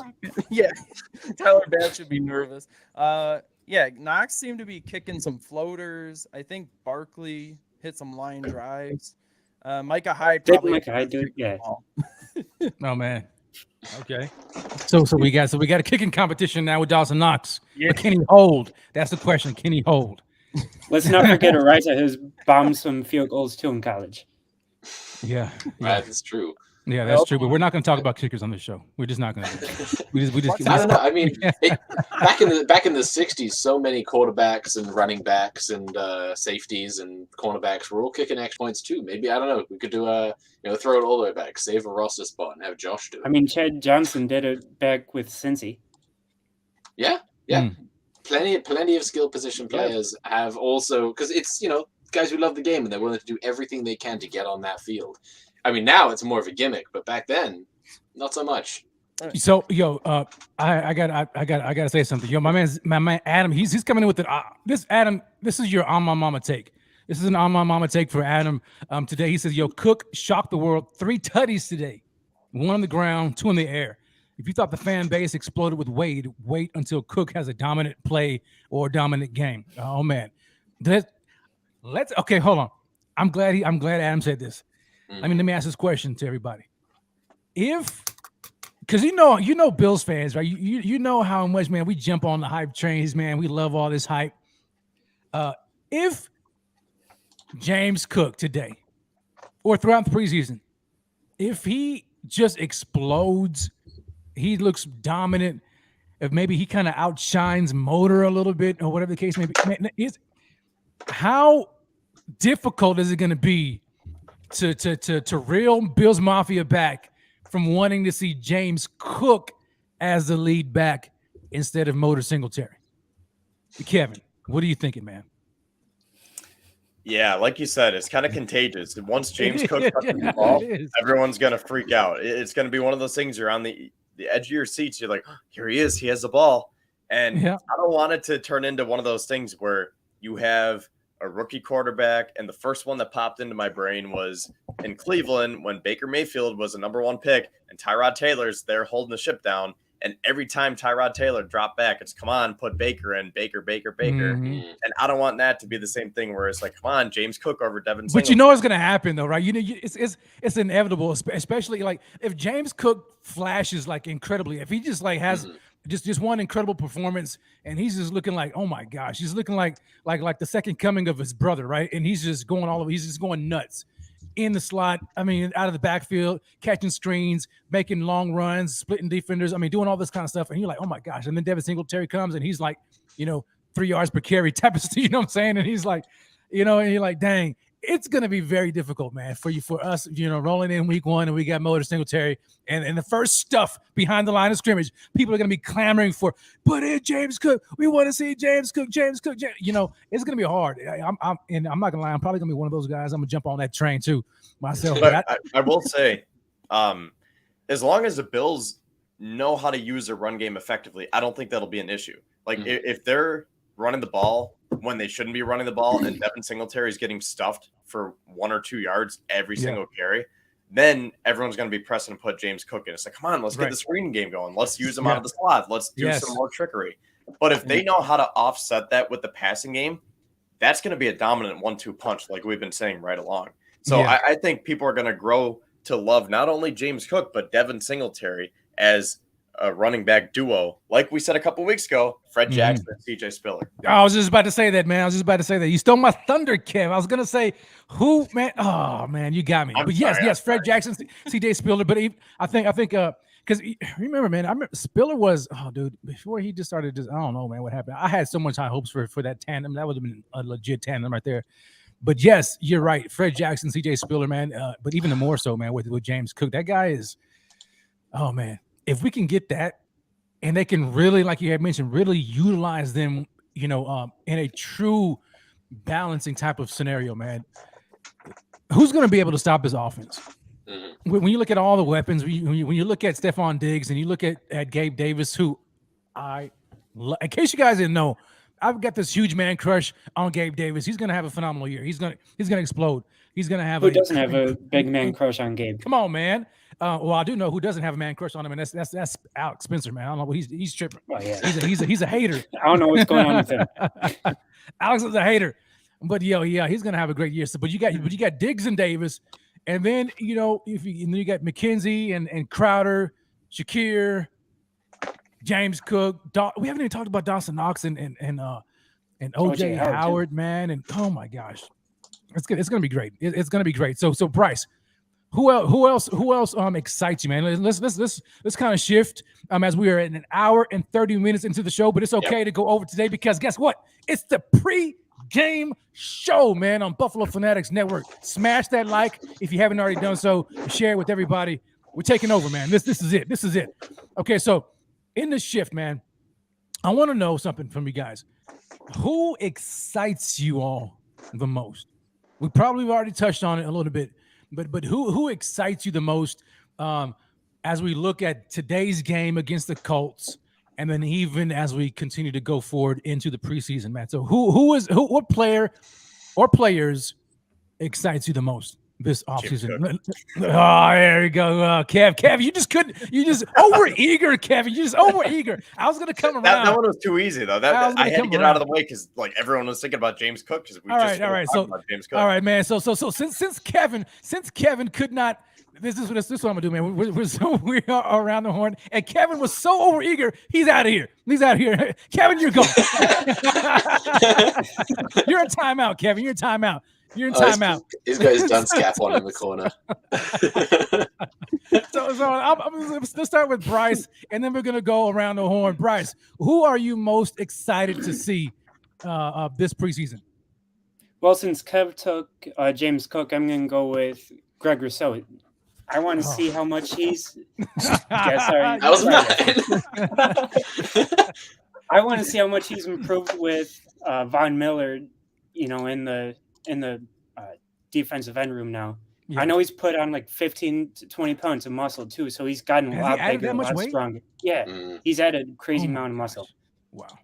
I want to see if he can actually put up some of his college numbers when he had 15 sacks in Miami.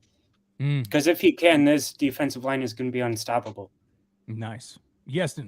Yes. So obviously Bryce took you. He stole my spot. He stole it. All right. So who are you most excited to see? Well, see, there are tons of players that we brought in this season, but I think that the freshest addition is I want to see guys who are competing for starting spots. Now, our defensive line uses a rotation. We keep our starters off the field more than almost every team in the league, which is controversial. Some people are for it, some people are against it. Right. Von Miller signed up and said he was for it, but he also doesn't want to come out in the fourth quarter because he wants to go for it. And I get both of it, but right now we have a pretty definitive set of starters for this defensive line. Right, we've got Greg Rousseau and we've got Von Miller on each side of the line. We've got Ed Oliver, but that leaves room for one defensive tackle spot that's open right now.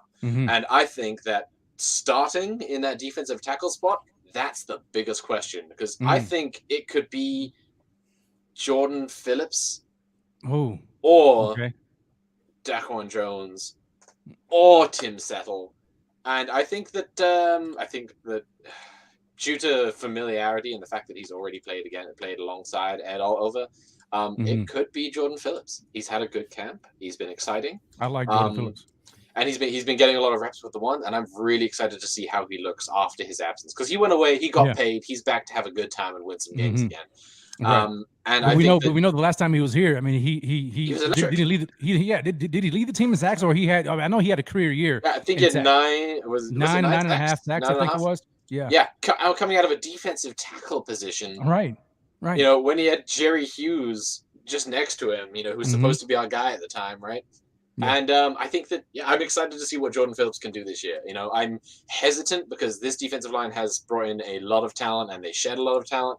Every snap is up for grabs, and all of the new acquisitions are not all going to make the roster.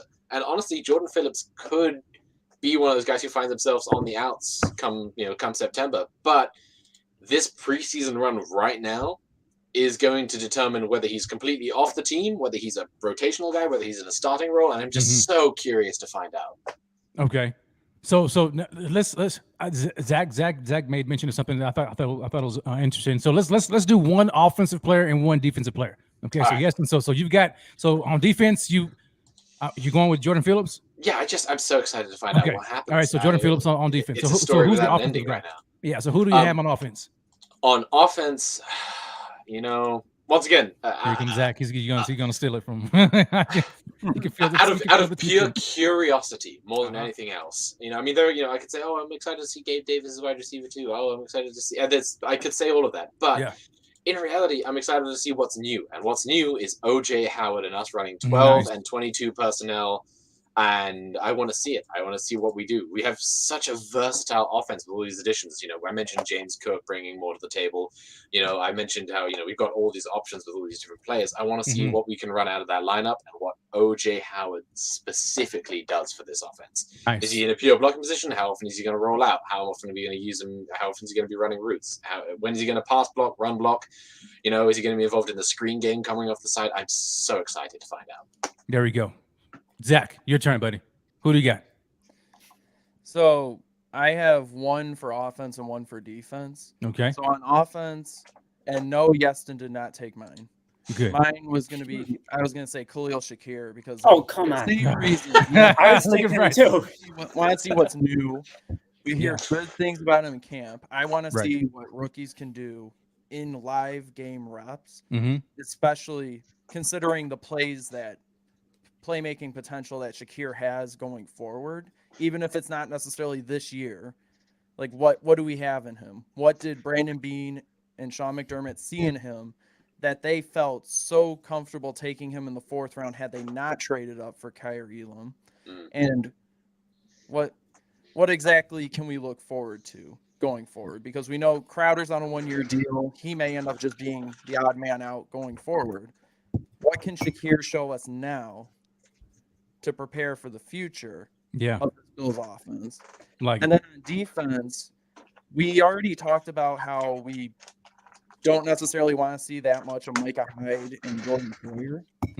And I totally agree with that because they're your starters. You don't want to risk injury. So I'm curious to see what Jaquan Johnson does in this situation. Because it seems like for the past couple of years, he's sort of been the next man up at safety. Yeah. And I want to see what he could do in meaningful snaps with potentially some of the first teamers, especially considering Jordan Poyer's injured right now. So you get a bit of a preview of what's to come should Poyer have to miss a little bit of time at the beginning of the year. I love it. So you got Jaquan Johnson and then Khalil Shakir. Khalil was a guy that I was going to pick, but it's all good. I've got another guy that I think that nobody has mentioned, and we haven't even talked about it really. But Bryce, I'm gonna circle back to you because you didn't get a chance to pick your other player from the other side of the ball. So who was that? I want to see Isaiah McKenzie versus another cornerback besides Taron Johnson. Yeah, I want to see if he can, play like he did versus the Dolphins and Patriots. See if he can continue this hot training camp that he's been having. I'm just excited to see how he can do as a starter this year. without Cole Beasley in front of him. Without Cole Beasley in front of him, I think he's going to be good. You guys, let me know. Let me know in the chat. Is it enough time? Has Kev spent enough time in timeout? Should we bring him back in? Should we bring him back in? I think he's suffered long enough. He's over there. No, he's over there on his phone and probably making some tweets and all that kind of stuff. Let's bring Kev back. Let's bring Kev back to the show. Maybe next time he won't be so overeager. Let's see. I'm just kidding. There he is, Kev. There you go, my man. All right, Kevin. All right, so I'm gonna give you a chance, Kev. So you had mentioned James Cook off the bat. So we already know you love James Cook, right? You're a James Cook stan. You got him on offense. Who's the player on defense that you want to see? I don't want to give you my thoughts now. Oh well.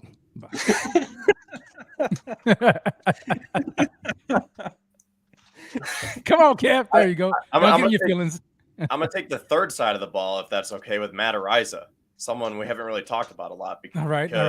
I'll give it to you. With Josh Allen not playing, we're probably going to see a lot of punts, and that's another battle. And there we go. We have someone in the comments saying the punt god too. And he was another one of my draft crushes, and I was very surprised that the Bills drafted him. So we really don't care about scoring, right? The regular season. That's the second time I've gotten it since yesterday. I've never gotten it before. Bryce is there. Harry Potter. That's crazy. I'm sorry, Kim. I'm sorry. I saw that. Very good. Had me rolling. All right. All right. So you want to see punt? So yeah, talked about punt. So you're saying that we're probably going to see a lot from the kicking game. Well, I would hope so, because in the regular season, we want to see the Bills put up 50 points, right? We just want to see Josh Cook every time with his arm, with his legs. You want Diggs to go off for your fantasy team and for your real life team, obviously. But now we don't really care about the score, right? The Bills could win 10-6, whatever, even if they lose, it's not a big deal because it's preseason. So I'm kind of hoping that we get to see some punts today, because I want to see Matt Araiza boom one 80 yards. And I want to see what Matt Hawk can do too, because I mean, we already know what he can do, but I just want to see that competition and how they both fare in a real live action game. And same with the holding thing too, because that was a big knock with Matt Araiza, right? Like, he hasn't held before. So let's see some field goals too. Yeah. You know what? So I'm thinking, I agree with you, Kev, because I think if we ever get into like some fourth down situations, we're not going to see anybody going for it. I think Sean McDermott is definitely going to put the ball in those kickers' hands. He wants to see what they can do. I wonder, like, are they going to alternate? You know what I'm saying? Like, so if it's fourth down, are they going to trot out, Matt Araiza for one, and then like the next series, if they have another fourth down, they're going to bring out Matt Hawk, or are they just going to give each other like a couple of reps each? You know what I'm saying? I wonder how that's going to play out. But yeah, I can see that. I think Matt Araiza is going to get a lot of Bills Mafia excited just to see him. So if it's here it is. It's fourth down, and all of a sudden the Bills are kicking it, and then here comes Matt Araiza just trotting on the field. Do you think he gets a standing O? Do you think the Bills Mafia, the fans who are in the stadium, do you think they shout loud? Do you think that they all hyped up for him? How do you think that the stadium is going to look? I mean, or sound when Matt Araiza comes out to make his first NFL kick this today? What do you guys think? Because you're going to be there, right? You're going to be at the game. Yeah. So if Matt Araiza comes out, how loudly are you going to be shouting for him? Are you going to be like cheering him on, or are you going to be like, kind of, what are you gonna do, man? Yeah, I mean, it's preseason, so Rev, if you want me to give him a standing ovation and tell everyone to stand up around me, do it, Kev, do it. Okay. And then yes. So the first fourth down that happens, and you see Sean McDermott bring out the kicking team, and here it is, and they're punting, and Matt Araiza comes out. I need you to do this. I need you to get on your phone, and I need you to record it. And I need you to do it, man. You got to record it, and then I want you to see. I want to see you getting the crowd pumped up for Matt Araiza for the punt god. I'm actually in row one of the upper deck, so I can have all 36 rows or whatever it is to look behind and try to get everyone on their feet. Oh yeah, you got to do it, man. Okay. All right, so you got Matt Araiza, and then you've got James Cook. All right, I'm gonna bring somebody else in because I want to hear his thoughts. I want to know who he has, who he is excited to see today. And I hope he doesn't pick my two players. And that is none other than Evan Harrington. Ev, man, we are 6 deep, man. We are 6 deep in the stream. Ev, what's going on, man? How you doing? First of all, what's going on? I was gonna join you guys earlier, but my power decided to go out around 9:30 a.m. and then it just kind of rebooted up probably around 20-30 minutes ago. So first of all, what's going on? Go Bills! It's game day. Go Bills, man! Game day. But my 2 players that I can pick, one on offense and one on defense. All right, so my offensive player that I am excited for today. I don't know if this player has been taken yet. Oh, please don't. But please. I'm sure one of you guys have said it already, but I'm excited to see Khalil Shakir. Okay. Has that been said already? Yes, it has been. Yeah. So you got to pick somebody else. No. I'm not going to give you another opportunity to steal my guy. Right. So you rolling with Khalil. Yeah, I'm really excited to see Khalil Shakir, not only just because of the receiver he is, but I want to see how much better he can be, because when you really look at this depth chart, we don't really have that third outside receiver outside, of Gabe Davis and Stephon Diggs. And Khalil Shakir is that guy, in my opinion, as of right now, that can take that role and step into it. Because he's a player that can play inside and out. And I don't think as of now he's going to take over Isaiah McKenzie's role as a starting slot receiver. And just as a pure slot receiver, I think Jamison Crowder is ahead of him. But that's where Khalil Shakir can step into that next outside role. And I believe he can do that very well. Like from when I've been at training camp, all I've seen is a guy that has been dominating all over the field.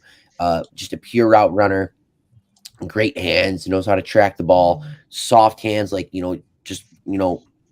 where's the stash? Oh, I shaved. I forgot to mention about that. Oh man, I thought you were gonna Rico hold throws. on a little longer. Where's the stash? Yeah, I shaved. I just shaved for a couple events, but yeah, I'm excited for Khalil Shakir overall. I remember, I had this guy comp to Robert Woods coming out of college, so I expect him to have that type of career. I think Khalil Shakir is that type of receiver, and I'm excited for him to showcase it, today and in the future as well. Okay, so now on defense.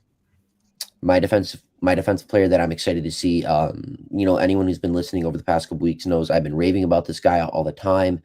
That is outside linebacker, but on the depth chart, middle linebacker, back up to Tremaine Edmonds, Terrell Bernard. Is that your guy? That's your guy, Rev? That's not my guy. Okay. Yeah. Terrell Bernard has been making plays throughout camp, whether that's been the first day of camp or the last day of camp. Terrell Bernard has been all over the field. The main thing that I love about Terrell Bernard is his closing speed when covering tight ends and covering running backs. That is huge to me. Not only can he stick in coverage right out the gate to, negate a quarterback looking that way and going somewhere else with his passes, but if he does decide to throw that tight window pass against Terrell Bernard has the closing speed to even close that gap even further. So that's the thing you're getting with Terrell Bernard. Your great coverage skills. He can run sideline to sideline, and he seems capable enough to play middle linebacker from what we've seen. He's a little undersized to play that type of middle linebacker role compared to Tremaine Edmonds. But again, I mean, you're looking at a guy in Terrell Bernard who might be a starter on this team next season. Now, I don't know if that's for Matt Milano You're not the only one who or says Tremaine Edmonds, but Yep. Terrell Bernard is a player that when the Bills drafted him in the 3rd round, they were really skeptical of how we were going to use him. But now you kind of see how the Bills are going to use him, whether that's in big nickel or just, for situations, maybe for Edmonds or Milano, we don't know. It's just, he is that Swiss Army knife type of player that the Bills have not had on defense in a minute. And you have also Terrell Dotson. I think honestly, you only get one. You only get one, Evan. I'm saying Terrell Bernard's going to outbeat Terrell Dotson. Okay, to be that third linebacker. Yeah. Okay. All right. Those takes are, man, they're just like spot on with Kev, because Kev, was it you, Kevin, who was talking about Terrell Bernard as yeah, because that was an all my mama take. Ev, you missed it. Kevin was trying to back out of an all my mama take, about Terrell Bernard. But I coerced him to say it, and he put an all my mama take, man. You got to watch it, man. He actually said the same thing you said about Terrell Bernard about next year, man. He's going to be a potential starter, dude. Like this guy. Yeah, no. Yeah, I think all my mama, man. He did it, and he backed out of it. Well, he tried, but then he finally did it, man. Yeah, he did it. He did it, man. So on my mama, yeah, that was dope, man. I'm proud of Kevin. But you guys, yeah, you guys are right on, man, about Terrell Bernard. a lot of people have been talking about Terrell Bernard, man. He's going to be, that's a guy I'm looking forward to seeing too. Somebody says, red pig and dang it, Jason, you stole my thunder, man. Now I got to sit here and think of somebody else. Golly, I was going to pick Luke Tanetta. Man, okay. Bobby Hart. Bro, as much as we dog on Bobby Hart, he's been solid. Yeah. Put Kevin back in timeout for mentioning Bobby Sharp, please. Kevin back for saying he's been solid. Yeah. Okay, all right. Welcome back. All right, there you go. That wasn't me, Kev. I didn't do it. Putting the wrong person on timeout. I didn't do it. That wasn't me, Kev. That wasn't me. All right. So I'm glad nobody took my guys. All right. So here's where I'm leaning. Okay. Should I do offense or defense first? You guys let me know. Offense, man. Do offense. Offense. All right. So offense first. Offense. All right. So offense. It's a guy that we have not talked about a lot. Matter of fact, I don't think anybody's ever mentioned him before at all, and which is a good thing. But I saw somebody here in the chat. They were on it, and I wasn't going to say anything about it. But I'm interested in seeing Case Keenum. I want to know if we have a legit backup quarterback. That's my thinking, man. Because Case Keenum, I mean, he's no scrub. We saw what he was able to do, when he played for the Vikings. I mean, the guy had 3,500 yards that season, 3,500 yards, 22 touchdowns, 7 INTs, right? Had a 98.3 passer rating. We know what happened to Minneapolis Miracle with Stephon Diggs. But our backup quarterback position has kind of been going back and forth. Last year we had Mitchell Trubisky, and then the year prior to that we had Matt Barkley, but we got rid of Trubisky, let him go this year. And we let Matt Barkley go last year, brought him back. We know Barkley is not going to be the main backup quarterback. So Case Keenum is going to be getting all of the reps right now in preseason. And he has an opportunity right now just to solidify, I guess you can say solidify that position, or just give us some comfort, some reassurance, knowing that if Josh Allen happens to go down for any amount of time, that we have a guy that we can trust and rely on in Case Keenum, who is a solid veteran quarterback in the National Football League. I'm curious to see how he plays and how I want to know his connection with a lot of the receivers a lot of the young guys that we're going to see here today, obviously, and possibly even Isaiah McKenzie, Jamison Crowder, Khalil Shakir, and then with the offensive line too. And especially, I think so. We had mentioned it earlier today. Didn't we mention earlier about the offensive line and how Case Keenum may look in the offense with the starting five? So that way, if Josh Allen gets injured, what I'm saying? Like, what is that going to look like? So I think Case Keenum is going to have an amazing opportunity today and throughout camp. Not camp, but throughout preseason, to prove to us that he is the backup quarterback that we can just kind of just exhale and rely on. But on the defensive side of the ball, this guy across the defensive line, according to Seth Walder, okay, he put this out August the 4th on Twitter. He said this guy right here had the fastest pass rush get off, which is the time to cross the line of scrimmage in 2021 per NFL Next Gen Stats. This guy got off 0.74 seconds. Behind him was Myles Garrett, and then Derek Bernard, Trey Hendrickson, Bryce Huff. So this guy right here had the fastest get off of the line of scrimmage. Earlier in camp, in the offseason, Deion Dawkins was talking about him glowingly. He was like, yo, this particular individual right here, man, he said, I can feel him physically. I can physically feel the difference. And he's not a feather anymore, and he's growing really, really well. The guy I'm talking about is A.J. Epinesa.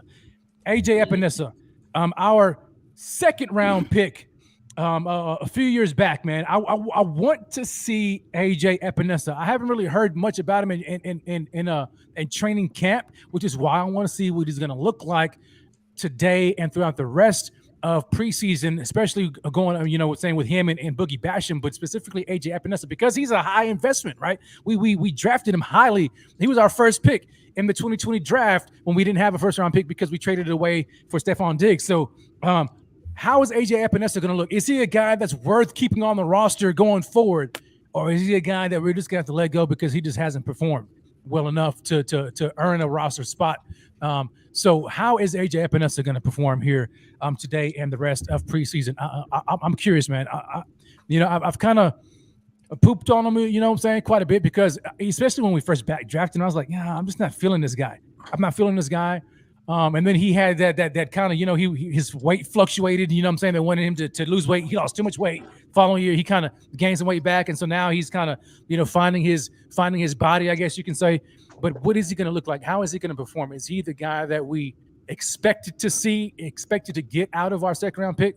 Or is he just going to be another guy that, it's just never lives up to anything and we're going to have to cut him? So those are my two guys on the offensive side of the ball and the defensive side of the ball. I mean, I'm really excited to see Epinesa. I was pretty big on him coming out of college. I thought he fell too far in the draft. Obviously, he didn't have the impact that we expected. Happy to to acknowledge my loss on that one. But Right. he when he trimmed down, he made some explosive plays off the edge. He did come up with a little bit of quickness, and he lost reps to the veterans, as this team has consistently done. As a successful season goes on, they generally put it in the hands of the guys who have been there a few times before. Right. But I wasn't really sure that his play deserved it, because he had a lot of good snaps last season.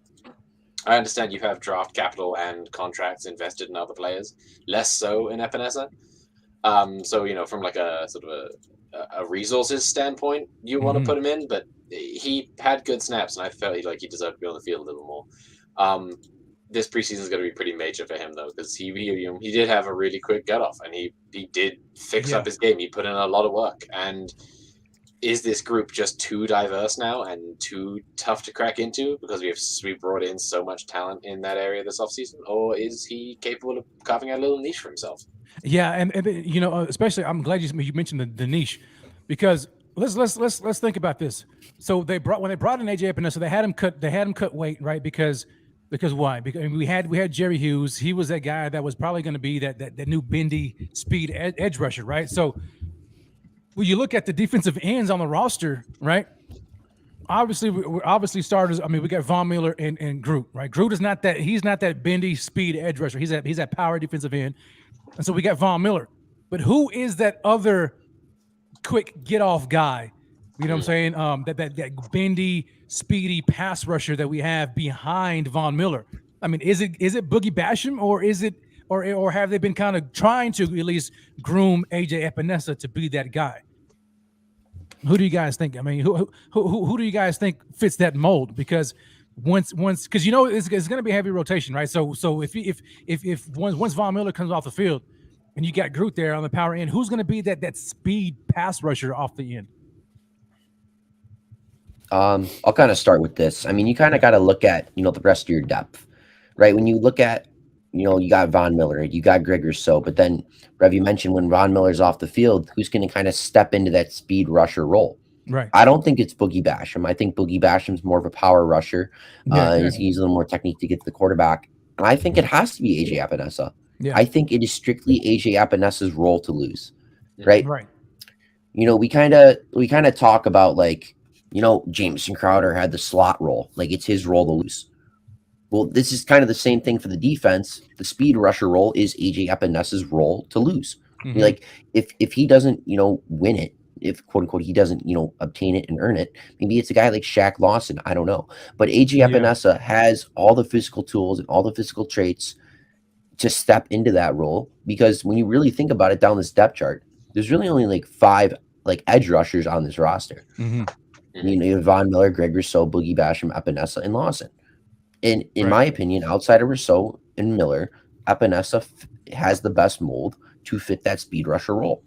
So if he doesn't obtain it, then I don't really know who our speed rusher would be, because I think he has the best physical traits to step into that speed rusher role. Exactly. And Ryan is saying, coming out of the draft, AJ was never touted as this game-breaking defensive end, but I think he'll be a solid defensive end who can get the job done and won't mess up. I mean, but remember coming out of college, he was pushing 280. He was when he played at Iowa, he was a big power guy. But when he came to Buffalo, you can already see their vision, right? The vision that they had for AJ Epinesa when they wanted him to cut weight, and he dropped down too much, right? But now I think is he around 270 or like kind of 260, 265, around that range? But they had him cut weight because they wanted him to be that speed, bendy pass rusher coming off the edge, especially behind Jerry Hughes.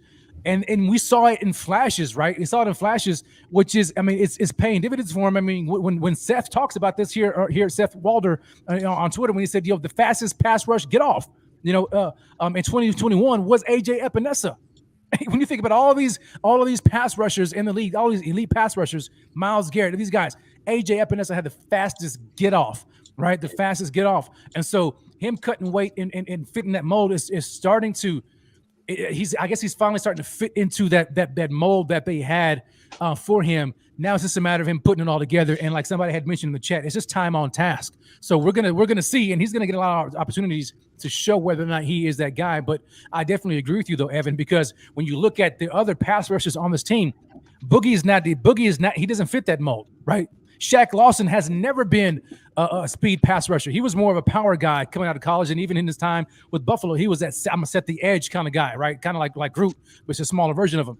And so outside of Von Miller, it has to be Epinesa to me.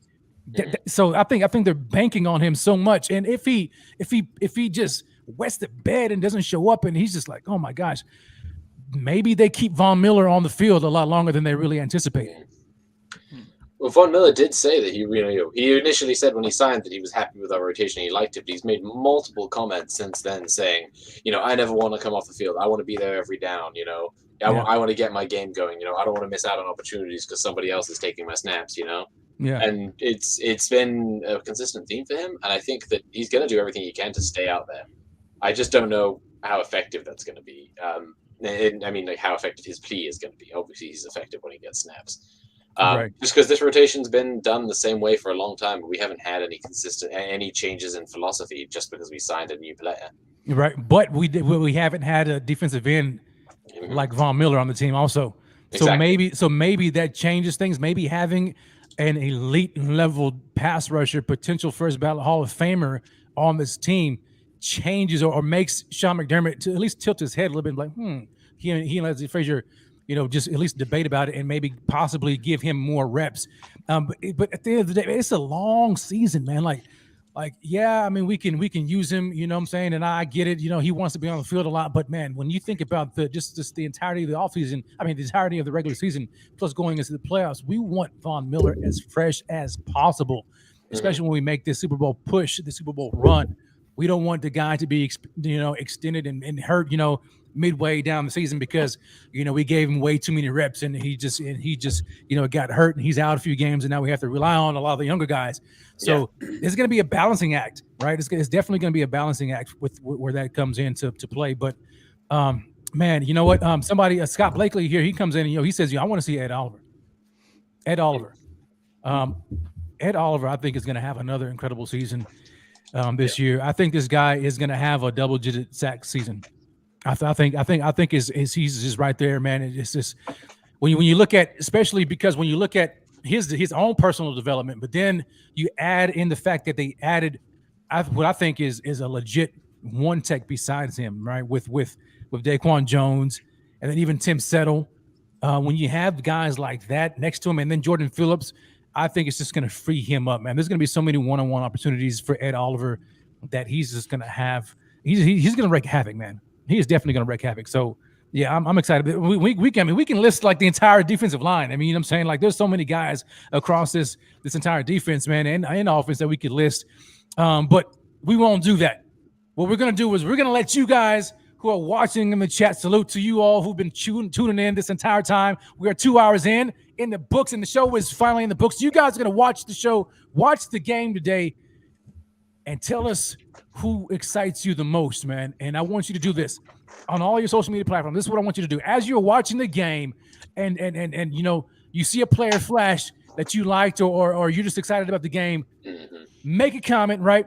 But then tag the Buffalo Fanatics, right? Tag BF in everything that you're doing, man, and hashtag Buffalo Fanatics, all that kind of. Let's get that hashtag trending today for Bills Mafia, for all of Bills Mafia, as we finally get to watch some football, man. I am excited about it. Gentlemen, all across the board, man. Evan Harrington, Zach Vaughn, Yeson Harris, Bryce Martino, my man Kevin Syracuse, Even though he got in timeout, he's back in. Kev, it's all love, baby. Yo, I'm excited about this game. Thank you guys so very much for joining us, and to everybody who's been sitting here in the chat and watching us live. We've been well over 130 at least, the entire time, man. You guys are pumped up as we are, and we can't wait for it, man. Everybody's been watching us on Facebook, YouTube, Twitter, wherever the case may be. Salute to you guys, and have an incredible time. But before we go out, I'm glad you put that up there, baby. I'm glad you put that up there, because we cannot end this show without some Bills Colts predictions. So I know, Kevin, you had said, the game doesn't matter, the score doesn't matter, and I would tend to agree. But for fun's sake, man, just for entertainment's sake, we're gonna go around the horn, and I want everybody to give us their game predictions. So I'm gonna start. All right, so we got them already coming in. So we got 28-14 by Brevin, 24-16 by Ryan. Let me see here. I'm gonna say, I am gonna say 27-17.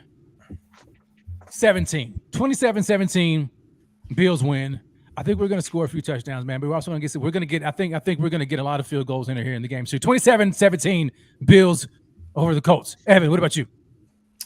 I have us winning 23-19. I think the Colts go up a little bit early with Matt Ryan in the game for about that quarter that they're going to have him in. But then I think when the Bills backups get in against their backups, I think we go up a little bit, and I think we're going to see a Tyler Bass field goal day. Oh, nice. Yeah, Zach, I agree with Evan there. I think, well, first off, like mentioned previously, wins are not a preseason stat, so it's more about just watching the players. But again, for entertainment purposes, I'm going to say Bills 24, Colts 17. 24-17. I like it. Go ahead. Yes, and your turn. Yeah, I'm going to go 26-22. I think things get a little bit weird with the score near the end there. It is preseason after all. You get the weirdest score lines, but Evan's right. They may be able to do some damage with Matt Ryan and the starters in early. We've got to remember we're not putting Josh Allen out there, so we've got to temper our scoring expectations a bit. But they don't have a great deal of depth on the defense, and we're going to see a lot of action from a lot of skill position guys late. A lot of snaps are up for grabs. So I think we're going to go for it late. A lot of yak. Yep. I'm expecting a lot of yak. From our backups. A lot of yak. A lot of yak. Definitely. Yak. Bryce, go ahead, man. What about you? I'm going 25-14 Bills. I think it's going to be a big day for the defense. A couple interceptions, a couple sacks. Oh, there we go, baby. Don't get me pumped up like this, Bryce. Come on now. Hey, that's what I'm here for. I like it. Come on, Harry Potter. Casting a spell on the score. Last but not least, Kevin, my man. What about you, buddy? I'm going to go 23-17 Buffalo, and I'm going to take it a step further and say James Cook and Khalil Shakir are going to score touchdowns, and we're going to have 3 field goals, 2 held by Matt Ariza, 1 held by Matt Hawk. Okay. Nice. I like it. Put up the bingo board, I see. Man, I'm going to put this out there. Oh, dude, Mahomes is playing right now for the Chiefs. He just got rocked. Oh. Is he actually playing? Yeah. For real? I just switched over. Yeah, no, because I have my phone right here, and Zbot actually just tweeted. Go follow him. Zach B22 on Twitter. But he goes, Andy Reid is rolling the dice today. Mahomes just got rocked in preseason against the Bears. Like, why are you playing him against the Bears? Why are you playing him at all? That's ridiculous, man. That's ridiculous. Get him hurt. That's all right with me. Zach, talk to me about a surprise guy who's gonna break one loose and get the Christian Wade treatment, man. I was just chatting off here that watch Raheem Blackshear just break off a 60-some yard touchdown and get the Christian Wade treatment. yes. Only for him to stay in the practice squad for 2 years. Hey, you never know, man. You never know. Bryce, they're going in, man. Say he should make some magic tricks. Bryce, what are you gonna pull out of that hat today, man? Huh? Anything coming out of that hat? Might have to wait till during games to see that. He's saving it for us. Yeah, he's saving it. I got to create some suspense here. Is anybody want to close us out with a thigh dance? Anybody? Yes, Stan, it's your time. Hey, I haven't rehearsed. All right. You know what? Harry Potter. Oh, So Bryce. No. Bryce, come on, Bryce. You got to do it, man. You got to do it, No, Bryce. I'm good. You good? I'm good. You Yeah, I'm good? good. Kevin should do it for going in timeout. That's his punishment. Nah, I've suffered enough. No, Kevin's sitting in his boxers, man. You know, he's probably right now. I'm just kidding. Yeah, all right. So I'm gonna close out with a thigh dance by somebody else, not me. I thought you guys thought I was gonna do it. We gotta close out the show. Oh, fine, I'll do it. Oh, you can't. Oh, wait, man. Let me play some music. Hold on. You want the music? Sure. Oh, wait, hold on. No, I ain't got no music for it, man. I don't have it. So you have to go solo, baby. All right, just give me full screen though. Oh, yeah, okay, full screen. Here we go. All right, each pump is a Bills touchdown. Oh. You see this guy? Bills 70, Colts 4. I'm going 70 pumps for 70 points. Show us the thighs, man. Come on, where are the legs? That's the most important part. There it is. There you go. There we go. Oh, you pull it up. What happened? What is all that you got on the floor, man? Come on, clean up your room, man. Clean up your room. What are I'm you going doing? to a graduation party later. I'm sleeping over. I have some okay. stuff on the ground. I'm packing up. All right. There you go. He's pumping. He is pumping. And nice. And let me show you the master. This is the thigh master. This is the guy. And as we close out the show, take a look at my man at Thigh Doctor. Here we go.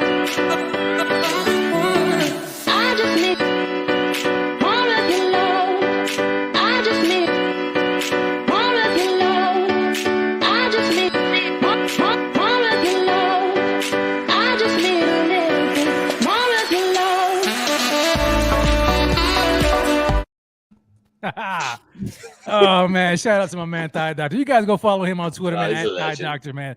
That guy's incredible, man. I love him. But yo, 2 hours plus in the books. Again, thank you all for watching, for tuning in to the Buffalo Fanatics Network and the Riders Club. This is the Bills Colts pregame show where we appreciate you so very much. On your way out, guys, make sure you smash that like. Evan is showing us his version of the thigh dance. He's putting the leg up. I don't know what he's got going on right there, showing us the knee dance. I think that's what that is. He's letting us see all the knees. But you all have an incredible time. Enjoy yourself. Enjoy your family. Enjoy the game. And we are signing out. Yes, baby. Go Bills. Go Bills. Go Bills. We out of here, baby. We out of here. Wait, we're not out of here yet because I got to find my. There it is. We out, baby. Go Bills. Go Bills.